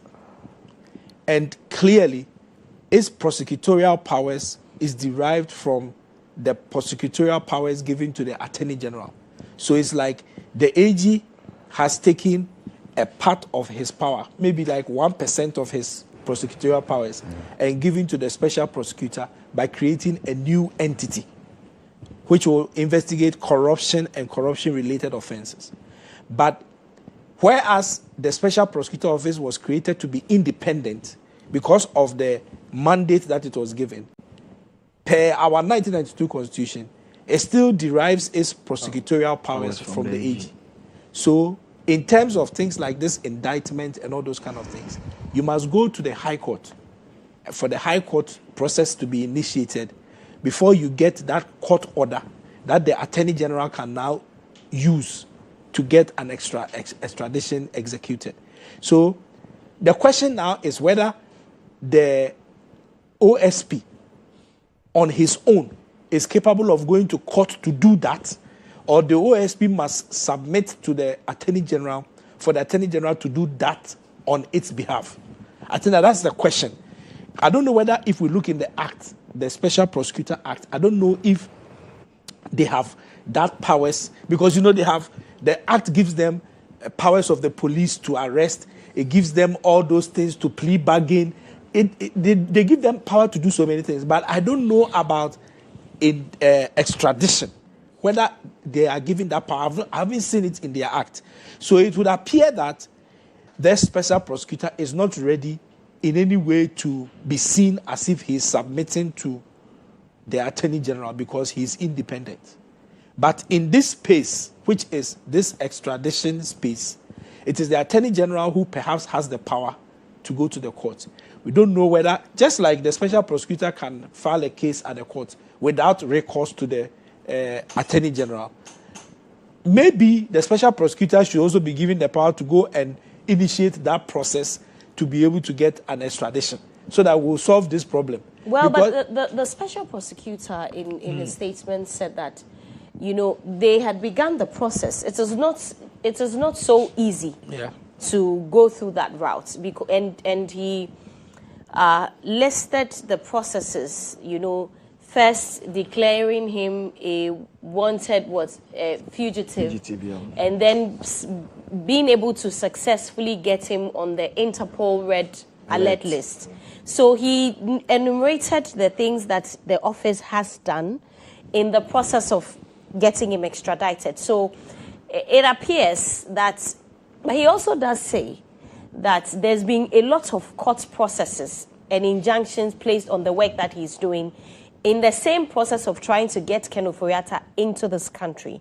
So I haven't also looked at the office, the Special Prosecutors Act. I haven't looked at it, but it appears they have the power to undertake this extradition. I don't know. Well, yeah, there's a court aspect.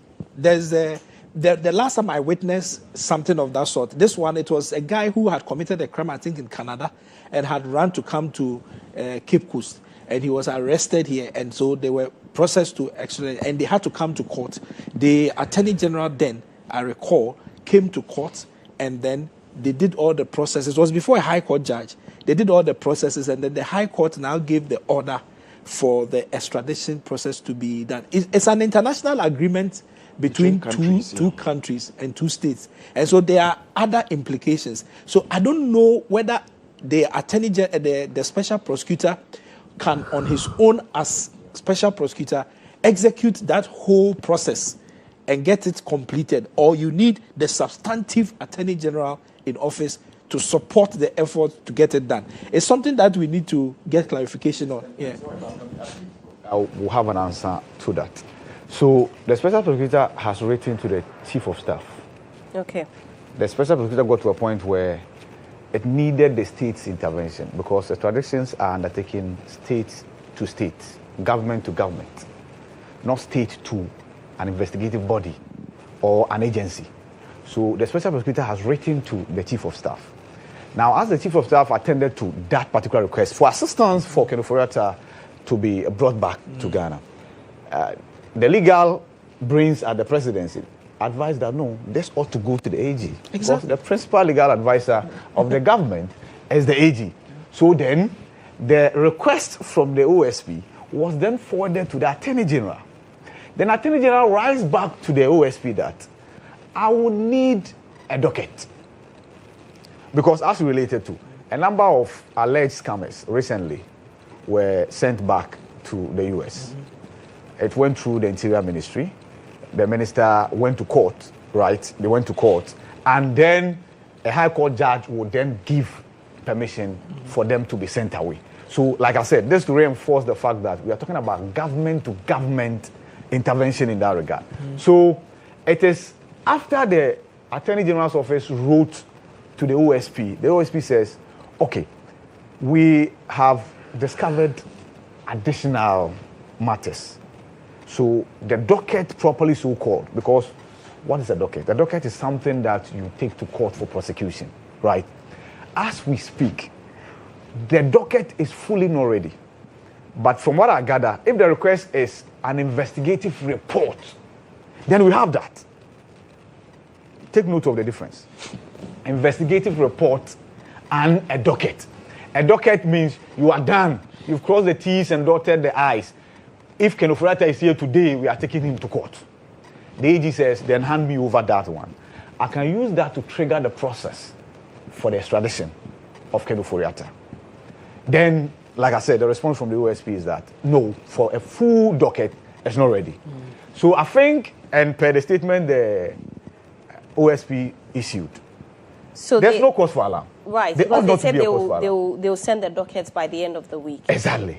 They ought not to be a cause for alarm. I think the OSP jumped ahead of itself when they saw SF's interview with the Deputy Attorney General, right? Because in there, a direct question was equally asked. Do you sense the OSP, do you sense feet dragging on the part of the OSP? The Deputy Attorney General said no. Right? So now, after it's all said and done, the OSP then updates and says that, oh, it's in the process of forwarding whatever that is required. But I understand the position of the OSP. Serwaa, this is an independent body. This is an independent organization. Even in prosecution, the OSP is not supposed to consult the Attorney General. It's supposed to be independent. But if you look at the use of the word submission as Wilberforce used, then that's where you have a problem. This is supposed to be collaboration. So the OSP is not submitting to the powers of the Attorney General. No. It is just that at the stage you have gotten in getting Ken Ofori-Atta back into the country, the U.S. government can only deal with the government of Ghana, of course, and then the principal legal advisor of that government of Ghana is the Attorney General. So the only entity that can get the U.S. government to say that Ken Ofori-Atta go back home and go and answer these questions will be the Attorney General. So it's not submission, it is collaboration. And yes, I understand the fear that it might become political, that John Mahama's Minister for Justice is the one seeking for Ken Ofori-Atta to be brought back. But mind you, the process was triggered by OSP, which is supposed to be independent. And of course, does the John Mahama government have an interest? Yes. Are they politicians? Yes, they are politicians. But I think in this case, it's just collaboration, right? So the Attorney General, as a principal legal advisor for the state, is helping the OSP as an office to get Ken Ofori-Atta back. So you take over and then continue. If you look at it that way, I'm not sure they should be splitting heads over this at all. I think they will have to get it right, given that it is not as if the very moment you send the notice or you send your docket there, Ken Ofori-Atta can hire lawyers there to go and challenge that. And so it may end up opening the whole legal minefield. And so we need to get it right. But the U.S. government, just to add, the U.S. government says it's ready to send Ken Ofori-Atta back. And they've spoken to the even way before, months ago. They indicated that, yes. Of course, because they have that. Because they've come to the conclusion that there's no witch hunting. Yes, they've come to that conclusion and they made that publicly clear. Well, so that is it. But as you said, the government can give the indication. Oh, yes, of course. If a lawsuit is filed in there, the government will have no option than to wait for the court to give a pronouncement on that. I think, like you said, they need to collaborate. At the end of the day, whatever is criminal against the state must find a way to win. And if it requires collaboration, rather than each one taking a posture that we want to take credit for that, then at the end of the day, we go nowhere. We will still be at where we are. And I can get the frustration of people because it's been almost 11 months, 10 months into the administration, and nobody knows the status of this particular issue. Then I ask, okay, so we are seeking to extradite Ken Ofori-Atta in here. What happens to the case where the court has made a firm pronouncement on the guilt of a party, of one of our own, who is still outside? Are we also seeking to use the extrajudiciary processes to bring the person to come and serve sentence? Because in that particular case, the case has been completed in her absence and a judgment has been pronounced on that person. That's a legitimate point. So, for me, I want a situation where our fight against corruption is not seen to be political. It's not seen to be political because in one case where you haven't even commenced the processes of charging the person at the court, you are still seeking to bring the person for your investigation purposes. You are bent on using the extradition processes in bringing the person down. And then in another case where the court has firmed it up that yes, this individual has committed a crime against the state and the person is also somewhere in there and we seem not to care about it. Then the issue about playing politics with our fight against corruption becomes very, very present and people lose hope in our fight against corruption. So the AG's department must collaborate with the Office of the Special Prosecutor, but they must also avert their minds to some of these issues because you only win because you have a moral authority. Beyond the legal authority, you need the moral authority to win some of these cases. Okay, so I don't know, I can make a quick intervention. So, quickly. All the time that the OSP was asking for Ken Ofori-Atta, it was for him to attend to the OSP because it was doing investigation. It was later on that we heard from the OSP saying that he was going to charge Ken Ofori-Atta and others, Ken Ofori-Atta in absentia and some others. But till now, the charges have not been filed. So now the AG is saying that, okay, to be able to get the person to come, let there be a docket so that when you go, you say that, okay, we have a case against this person that we want to charge the person. But the person is out of the issue. Give us the person so that we can charge the person. Until that is ready, you cannot just go for extradition on a mere grounds of, I want to interview you or I want to have a conversation with you. Because strictly speaking, you are doing investigations against somebody. You don't need to interview the person before you find the person. So if the person has committed crimes, do you need to come and speak to me and ask me, did you do this before you confirm that I did it? No. If the person has committed it, he has committed, the facts will show you. And so you can present the person to court. If I Ken Ofori-Atta, they say, can come to Ghana and go to the OSP. And when they ask him any question, what is your name? My name is this. Any other question, he can decide not to answer. What would you do? It doesn't take away the person's offenses. If you have committed the offense, you have committed the offense. So that is where the challenge is. If you want, that is why the OSP, if he has not built the docket, must build it now and make sure that he hands it over to the AG before you can go to those people outside and say, I have a case, a solid case against this person, but not on speculations. And I would want to find out, doesn't it even make it easier for the OSP to go to court and try the person in absentia, given that the person have decided that I don't want to come down? If you have all your go to court, wouldn't it be easier? Because if I'm trying you, I put you before court and you are not there to respond and answer questions, then it makes it easier for my case to go on. And it will not be because I have prevented you from coming to respond to allegations or charges I have made against you, but you have elected not to be interested in it. And then the court takes after all, we trust Sednam Tamaklu. So when her trial started, she was here. Yeah, she was attending to the court, and then she asked permission to travel. In the course of the trial, she traveled and never came back. And the trial went on. The court continued. So, sincerely speaking, if I were the office of the special prosecutor, once I'm sure my evidence is concrete and watertight, I'll go ahead, secure a conviction, and now use that to push for extradition for him to come and serve his sentence, rather than bring him. So what if we, after spending all this, we bring him and he's able to get his lawyers to make no case against him? What then happens? He works a free man, isn't it? So go ahead, secure the conviction, and bring him to come and serve the sentence. Yes, but on the trial in absentia, the OSP has made it clear that it's a process. We're not there yet. It feels that it is not at that stage yet. If it gets to that stage where it feels, let me go to court and try him in absentia, it will do so. The office has made that. So the point I'm only making is that it is more stronger to go and say that I have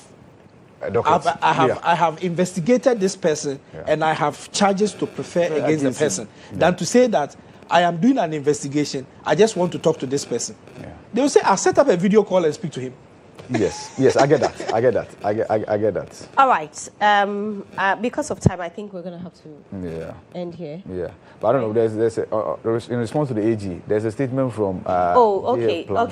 So they said the drip equipment were overpaid. So the management of GHOne Plant Pool, Ghana, has noted with deep concern the recent public disclosure made by the Honorable Attorney General and Minister for Justice, Dominic Ayine, on the DRIP project, which is a district roads improvement program, and certain allegations purportedly involving our company. It's a 4-page document. I'll try and wrap it up so that it's not so boring. So the AG said, in respect of the DRIP program, I have demanded a refund of $2 million United States dollars from GHOne Plant Pool after investigations revealed financial irregularities in the DRIP program. Although the contract sum was $176 million US dollars, Records show that a total of $178 million was paid, resulting in an excess of $2 million US. Here's JA Plant Pool's response. On the above, by a contract dated and executed on 12 February 2024, the purchaser, which is the government of Ghana, agreed with the JA Plant Pool to acquire earth-moving equipment to be distributed amongst all district assemblies in Ghana. The 2,420 units equipment, which form the subject matter of the contract, was itemized together with their individual prices, and that is provided in Schedule 1 of the agreement.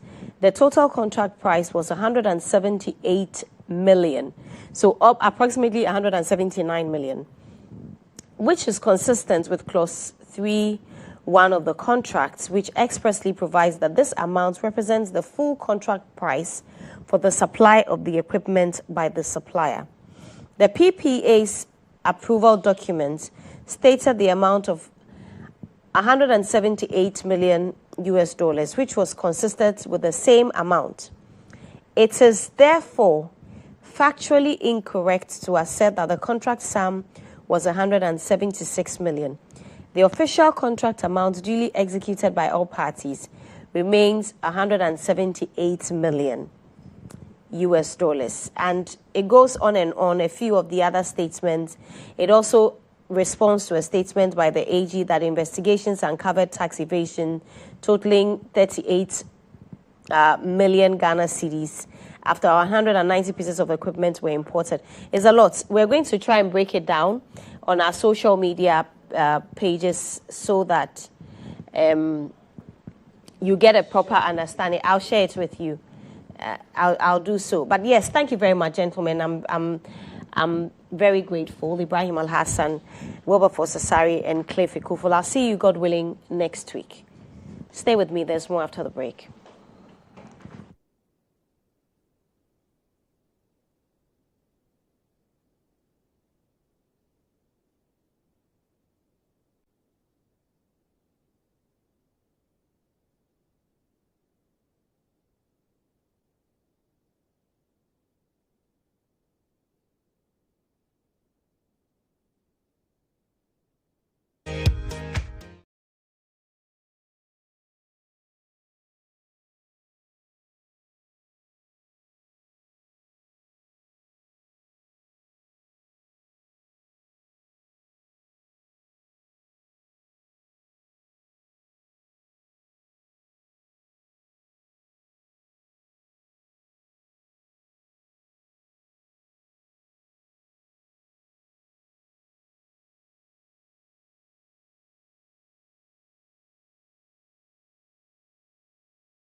GH today, I am Serwaa Amihere. So later today, there's going to be an event at the British Council on creating Beyond Borders. To tell us more about that, we're joined by Olufemi Brother Shaggy. He's a media strategist and talent manager. Good morning, you're welcome. Good morning. I'm guessing you're Nigerian. Oh, yes. Right? So tell us about this event, Creating Beyond Borders. Okay, so good morning, everyone. So Creating Beyond Borders is actually an initiative of Andulate Africa. And Andulate Africa is an intimate gathering of creatives. So we've realized that a lot of people in the creative space, they need that community where they can get to share their experiences, get to also share their challenges, and also get to network with other people in the creative space. So we've been doing this for a while now, and this is the first time in Ghana. And we're doing this in partnership with the British Council. So now the team Creating Beyond Borders basically is talking about how creatives in Ghana can think beyond the four walls of the country, and how also for those that have actually grown into the global stage and how they've been doing it. So basically, it's just an intimate gathering of people in the creative sector, whether acting, whether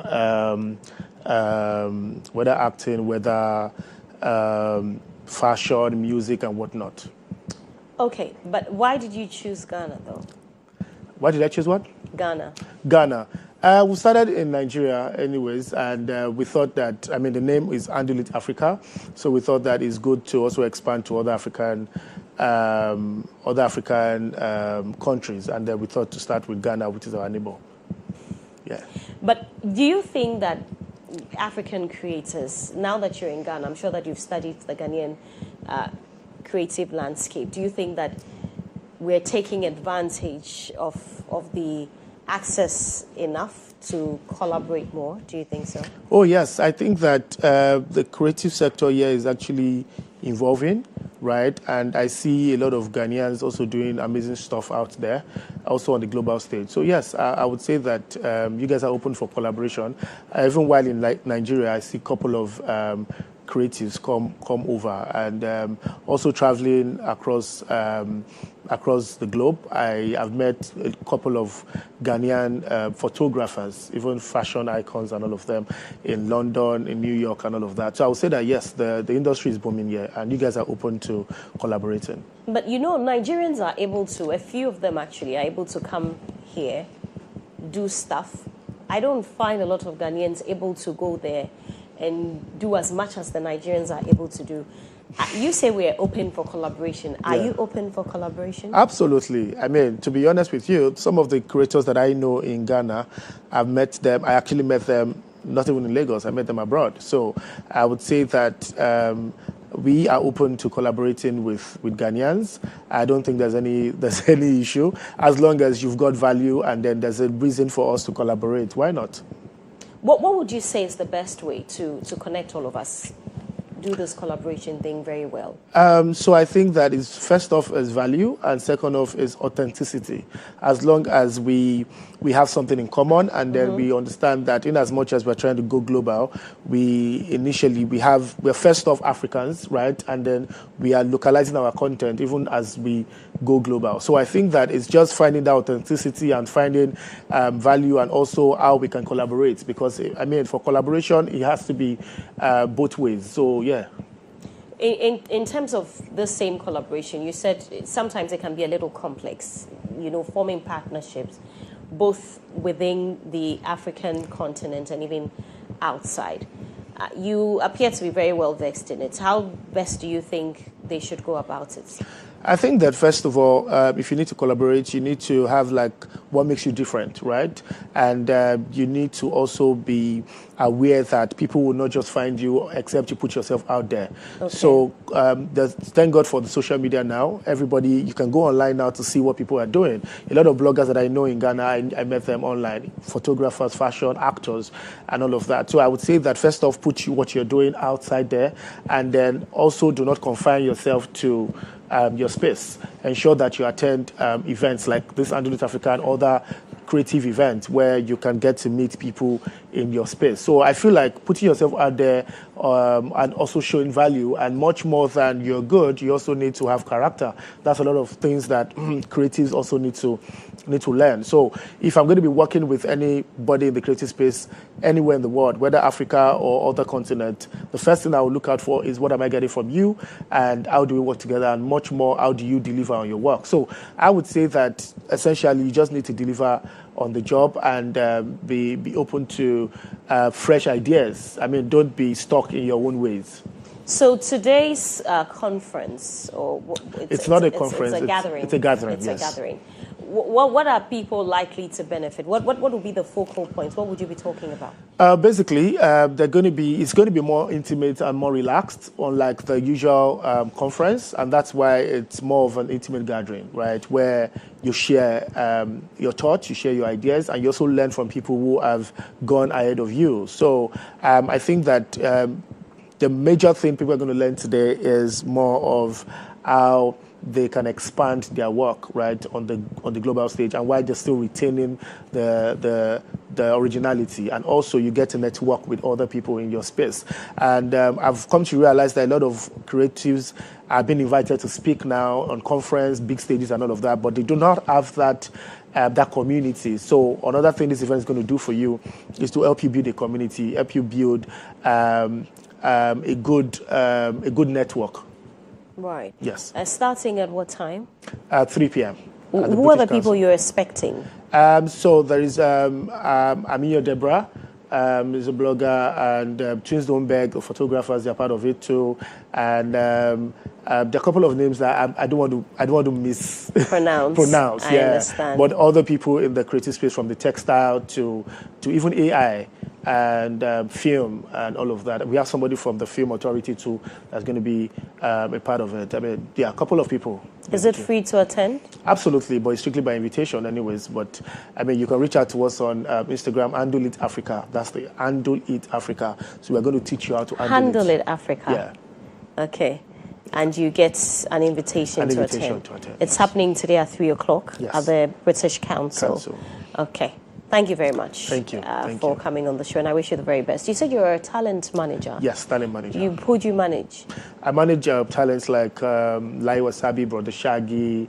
So that's why it's part of your name? It's not part of my name. I think that there was some miscommunication. My name is Olufemi Oguntamo. So I don't know why there's... I was wondering why you call that. It's Olufemi Oguntamo. Owutamu. Ogun. Oguntamu. Olufemi Oguntamu. Yes. Okay. Where are you from? Ogun State, part of Nigeria. Okay. Yes. Okay. Yes. I see. I wish you the very best. Thank you so much. And thank you so much for coming on the show. Stay with me. I'll be back with more.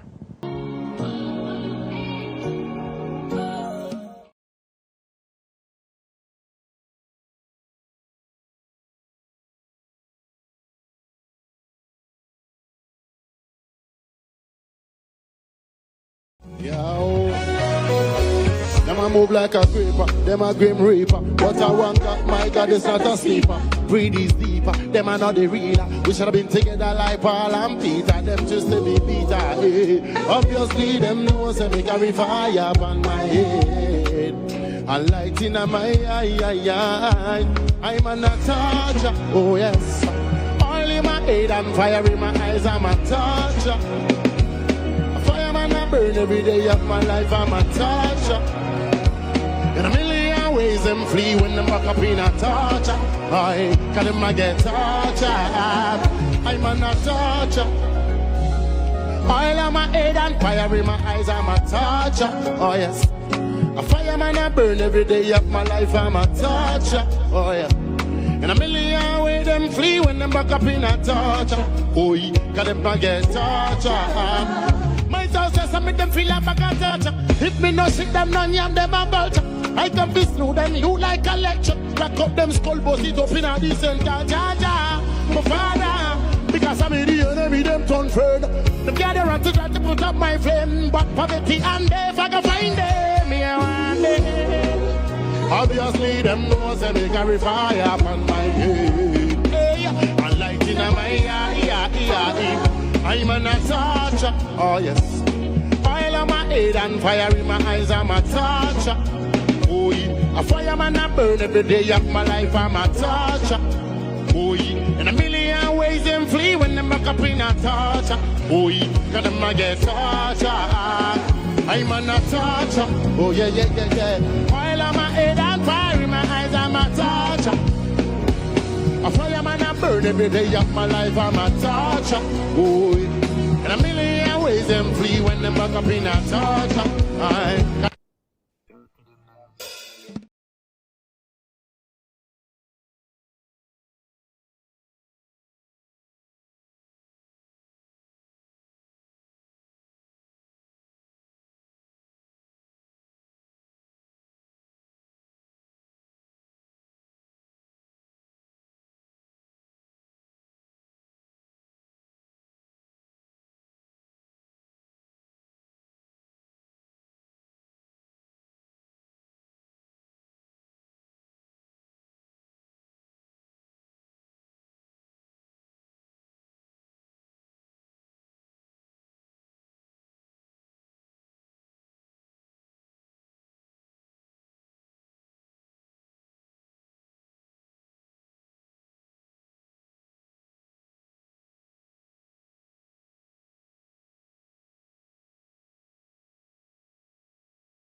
called Jazz in Africa. You know, I've always wondered what goes into jazz music, you know. Today, I'm sure that I'll get all of the answers.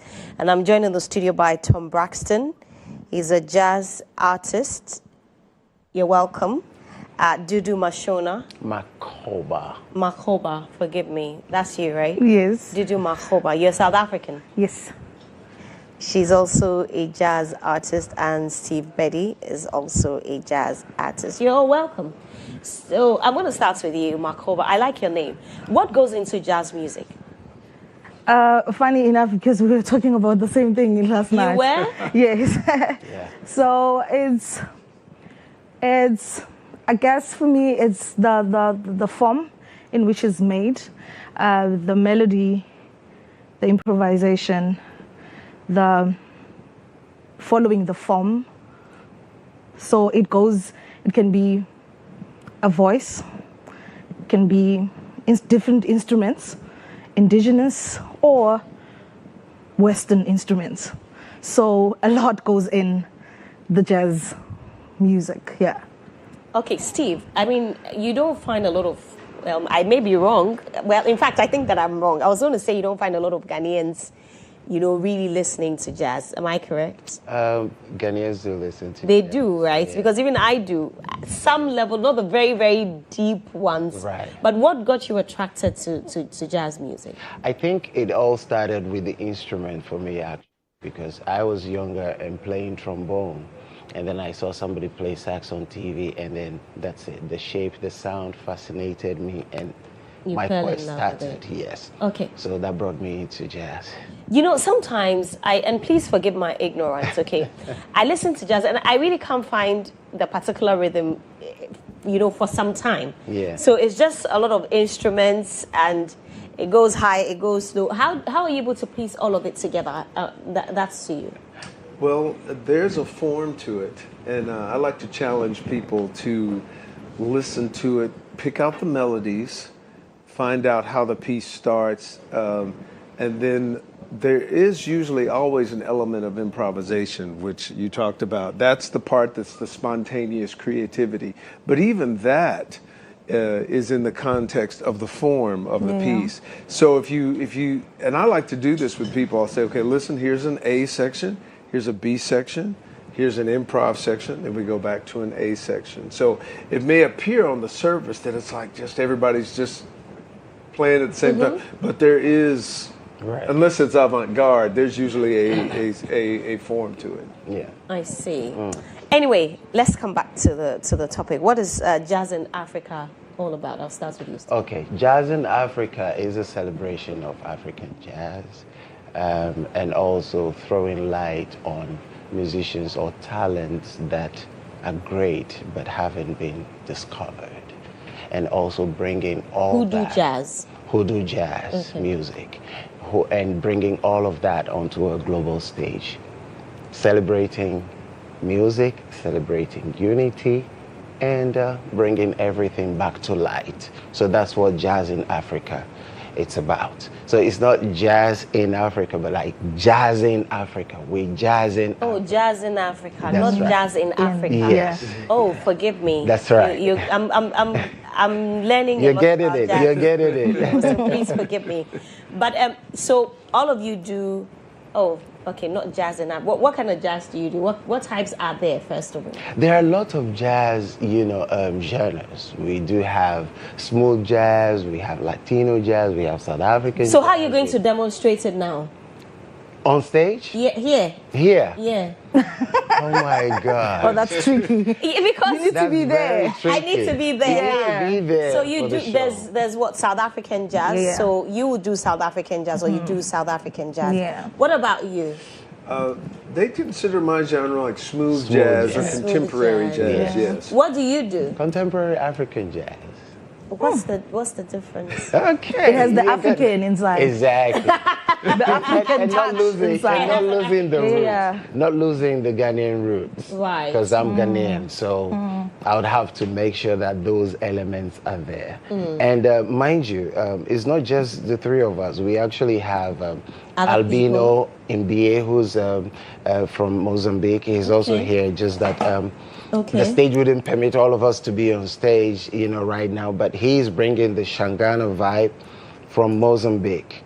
And that is another aspect of the African jazz you're asking. And then we have Ai Solomon, who's a Ghanaian, but, residing in Denmark, and he is here as well. Who is Solomon? Ai Solomon. Who is Ai? That's the... No, he plays. What I'm talking about is the person I'm talking about is Kina Isuba. That's no, not Kina Isuba. Ai Solomon. Ai Solomon. Okay. He's a master percussionist, and Albino Mbie is a guitarist and a singer as well. Okay, so Makoba. Yes. Makoba.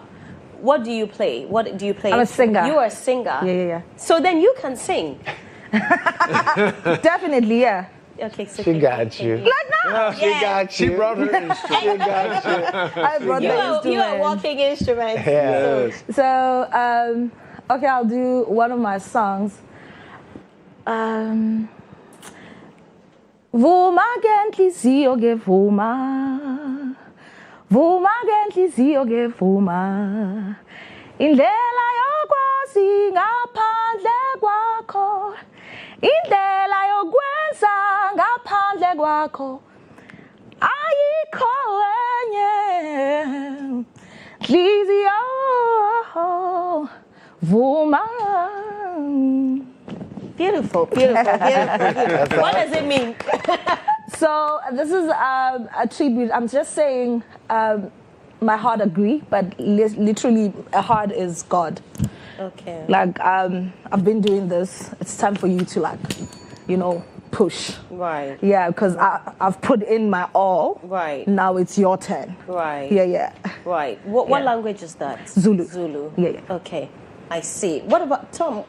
So you don't live here, obviously. No, I'm far away. I live in actually in Texas, in the United States. I'm in Dallas, in the Dallas area. Right. Yes. Okay, so you all are here purposely for Jazzing Africa. Yes. Right. Yes.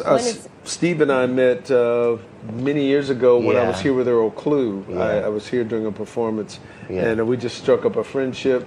And kept on and on. on. So I've been back. This is about my 4th or 5th time back to Ghana and love it. So when he was putting this idea together, I said, man, I want to be in. I love performing here. Nice. So Steve, you have a video. Let's quickly check out the video. I'm told that there's a video that we have to play. Let's quickly check it out and then come back. Jazzing Africa Festival.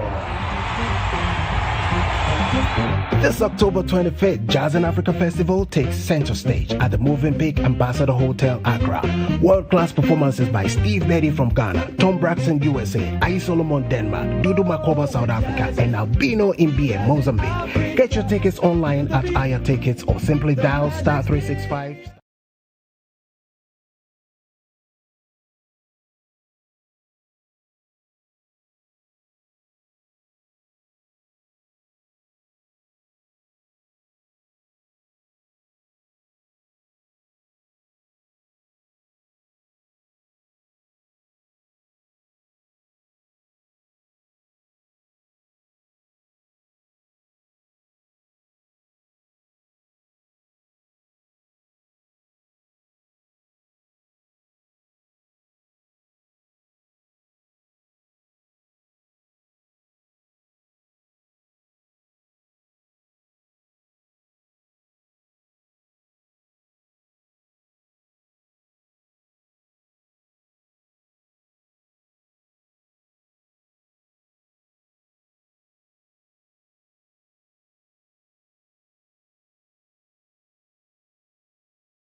We had to take a very quick break to have the full set here with us. So we have Albino, who has joined us now. He's from Mozambique. He's a jazz artist also. And Dudu Makoba. Your name is so beautiful. And then there's Steve Betty and Tom Braxton. So they have all spoken. You haven't. What got you into jazz music? Tell me. What got me to jazz music? I took claim in my ancestry because I could feel I needed a style of music that could allow me to incorporate what has been my education, because I come from community education, and my first language is Xangana, not Portuguese, as the official language of Mozambique. But the system by itself, it did not allow for us to bring all this culture from the rural areas. And jazz was the way to actually amplify those voices of community, the dances, the traditional ceremonies, and that's what brought me to jazz, because I could find ways to claim and celebrate. Right. So she sings. What instrument do you play, Tom? Saxophone. Saxophone. Mm-hmm. Ooh. Steve, what about you? The saxophone as well. He's actually more on the tenor saxophone, but he does. I don't know what that is. I know. I'm so lost. I know. We'll let you know all about it. He does tenor saxophone. It's bigger, and then the alto as well, and the soprano. The one that Kennedy plays. Yeah. And then he plays the flute as well. And then you. And I do the alto saxophone. Okay. Yeah, predominantly. So, yes. Albino, what do you play or you sing? Primarily, I'm a guitar player, and now I sing, yes. So can you sing just like Dudu that did? The Xangana vibe. It's, I usually sing with my instrument. Well, I assume that we don't. Today we don't have instruments. I'm sure Dudu has as well. Yeah. No, you're good. You got it in the studio yesterday, so. Okay. Wow. A little Xangana. A little Xangana. A little Xangana. Okay. It could be Siluva, it could be anything. Okay. He's getting into the mood.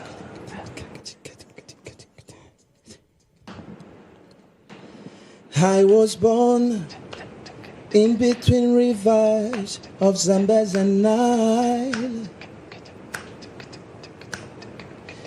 breathing the heat from Sahara, staring at sculptures of snow on Kilimanjaro, wishing I could run at the speed of the lions. Mama Africa, Mama Africa. Lovely. Thank you so much. So, nice. Jazzing Africa is happening when, nice. Steve? Jazzing Africa is happening this Saturday, 25th of October. That's tomorrow. Yes, at Moving Big, Ambassador Hotel. Okay, so Dudu, what should we expect tomorrow? You should expect fun, South African music, jazz music, and yeah. What? Ghanaian vibe. Ghanaian vibes. The Xangana vibe. Vibes. The smooth jazz. So it's like a collective, vibe that is going to be happening. A global vibe. A global vibe, actually, tomorrow. What time does it starts at 6:30. We're going to be having a cocktail VIP session, which ends around 8 o'clock. And then the main concert starts. And it's going to be fun throughout. Music throughout. Starts at 6:30. Yes, for the cocktail session. So it goes on and on, to like about 8 o'clock. And then the main concert, the musical concert starts at 8 o'clock. Yes. Okay. Yes. How much is it to come? Tickets? Yes. Yes, tickets are going for 500 standard and then 800 VIP. And people can always, because we've seen a bit of the challenges, getting tickets online. So we thought, if people come to the gate, they can also pick up a ticket right from there. Okay, so tickets are available at the gate. Yeah, they can also. There's one more person who's not. Ais Solomon. That's the one that I said, he's from Denmark. Okay. So see all of you tomorrow. Won't you invite me? Definitely. I have a ticket in the car for you, actually. Because I'm very intrigued, about jazz music. So see all of you tomorrow at the Movenpick Hotel. I'm sure that it's going to be fun because I'm already very excited about it for you. Thank you. But before we go, I'm going to give each of you 10 seconds to tell viewers why they should come for the Jazzing Festival. Jazzing Africa Festival. Dudu. If I were you, I'll just come. There's nothing to say. Just come, just be there, and never be told. Right. Steve? Well, it's going to be a fun-filled evening, so please be there and get all these vibes, from smooth Ghanaian high life, Ghanaian jazz, Shangana, South Africa, all together. So be there. Don't miss out. Make Accra the center stage of the African jazz in Africa. Okay. And Tom? It's going to be very entertaining. I mean, you're going to get to hear some great music, see some great entertainers, and just absorb a wonderful night. All right. So see all of you tomorrow. If you are having difficulty in getting the ticket, don't worry because you can get the tickets at the venue at Movenpick. So like Dudu said, be there and don't be told because I'm going to be there as well. All right. Thank you all so much for coming in. I wish you the very best tomorrow. Thank you so much. Albino Imbia. Yes. Is from Mozambique. Right. He's a jazz artist. Tom Braxton, Dudu Makoba, and Steve Petty. Thank you all so much. Ais Solomon. From Denmark. Oh, right. Yes. Okay. See all of you tomorrow. Even if you do not, you're not a lover of jazz music, still come and have fun and learn. Yeah. Jazz music is for the elite. Come and be a part of it. See all of you tomorrow. But before I go, actually, please don't turn off their microphones. I'm going to do the birthday wishes with them because I'm sure that the people will be very happy to hear them wish them a happy birthday. So we're going to do birthday wishes. They'll be displayed on the screen. I read, you go, then we take turns, okay? But before then, perk up your day the Milky Way with rich, smooth taste of peck milk shortcake. Trust me, it is pure delight. Peck biscuits, well, the peck that sits on the table. You should peck up your day the Milky Way with rich, smooth taste of peck milk shortcake. Let's go with the birthday wishes. Since you sing, you can actually do a happy birthday song for them, right? Yeah, you can do that. So all of you together. Okay, so happy birthday, Mr. John Amaku Simmons. Thank you for your constant thoughtfulness, unwavering support, and genuine dedication to me. Words truly fail to express how much I appreciate you. I'm wishing you abundant blessings, joy, and fulfillment in the year ahead. God bless you always. Okay. So, Dudu, it's your turn. On your special day, and always, I'm so grateful to have a cousin like you. Here's to another year of making memories and creating new ones. Happy birthday from Odisika Abrantia. Journalist at DLFM. As for the name, I'll pardon you. Okay, Steve. Happy birthday to Sandra Serwaa from Sister Regina Pokia for GEC, coming from Owusuwa, Ghana Army Forces, probably Ghana Armed Forces, Kumasi. Happy birthday. And Albino. Ooh, that's a long one. Let's go. Okay, Proverbs 31, 28, 29. How children rise up and call her blessed.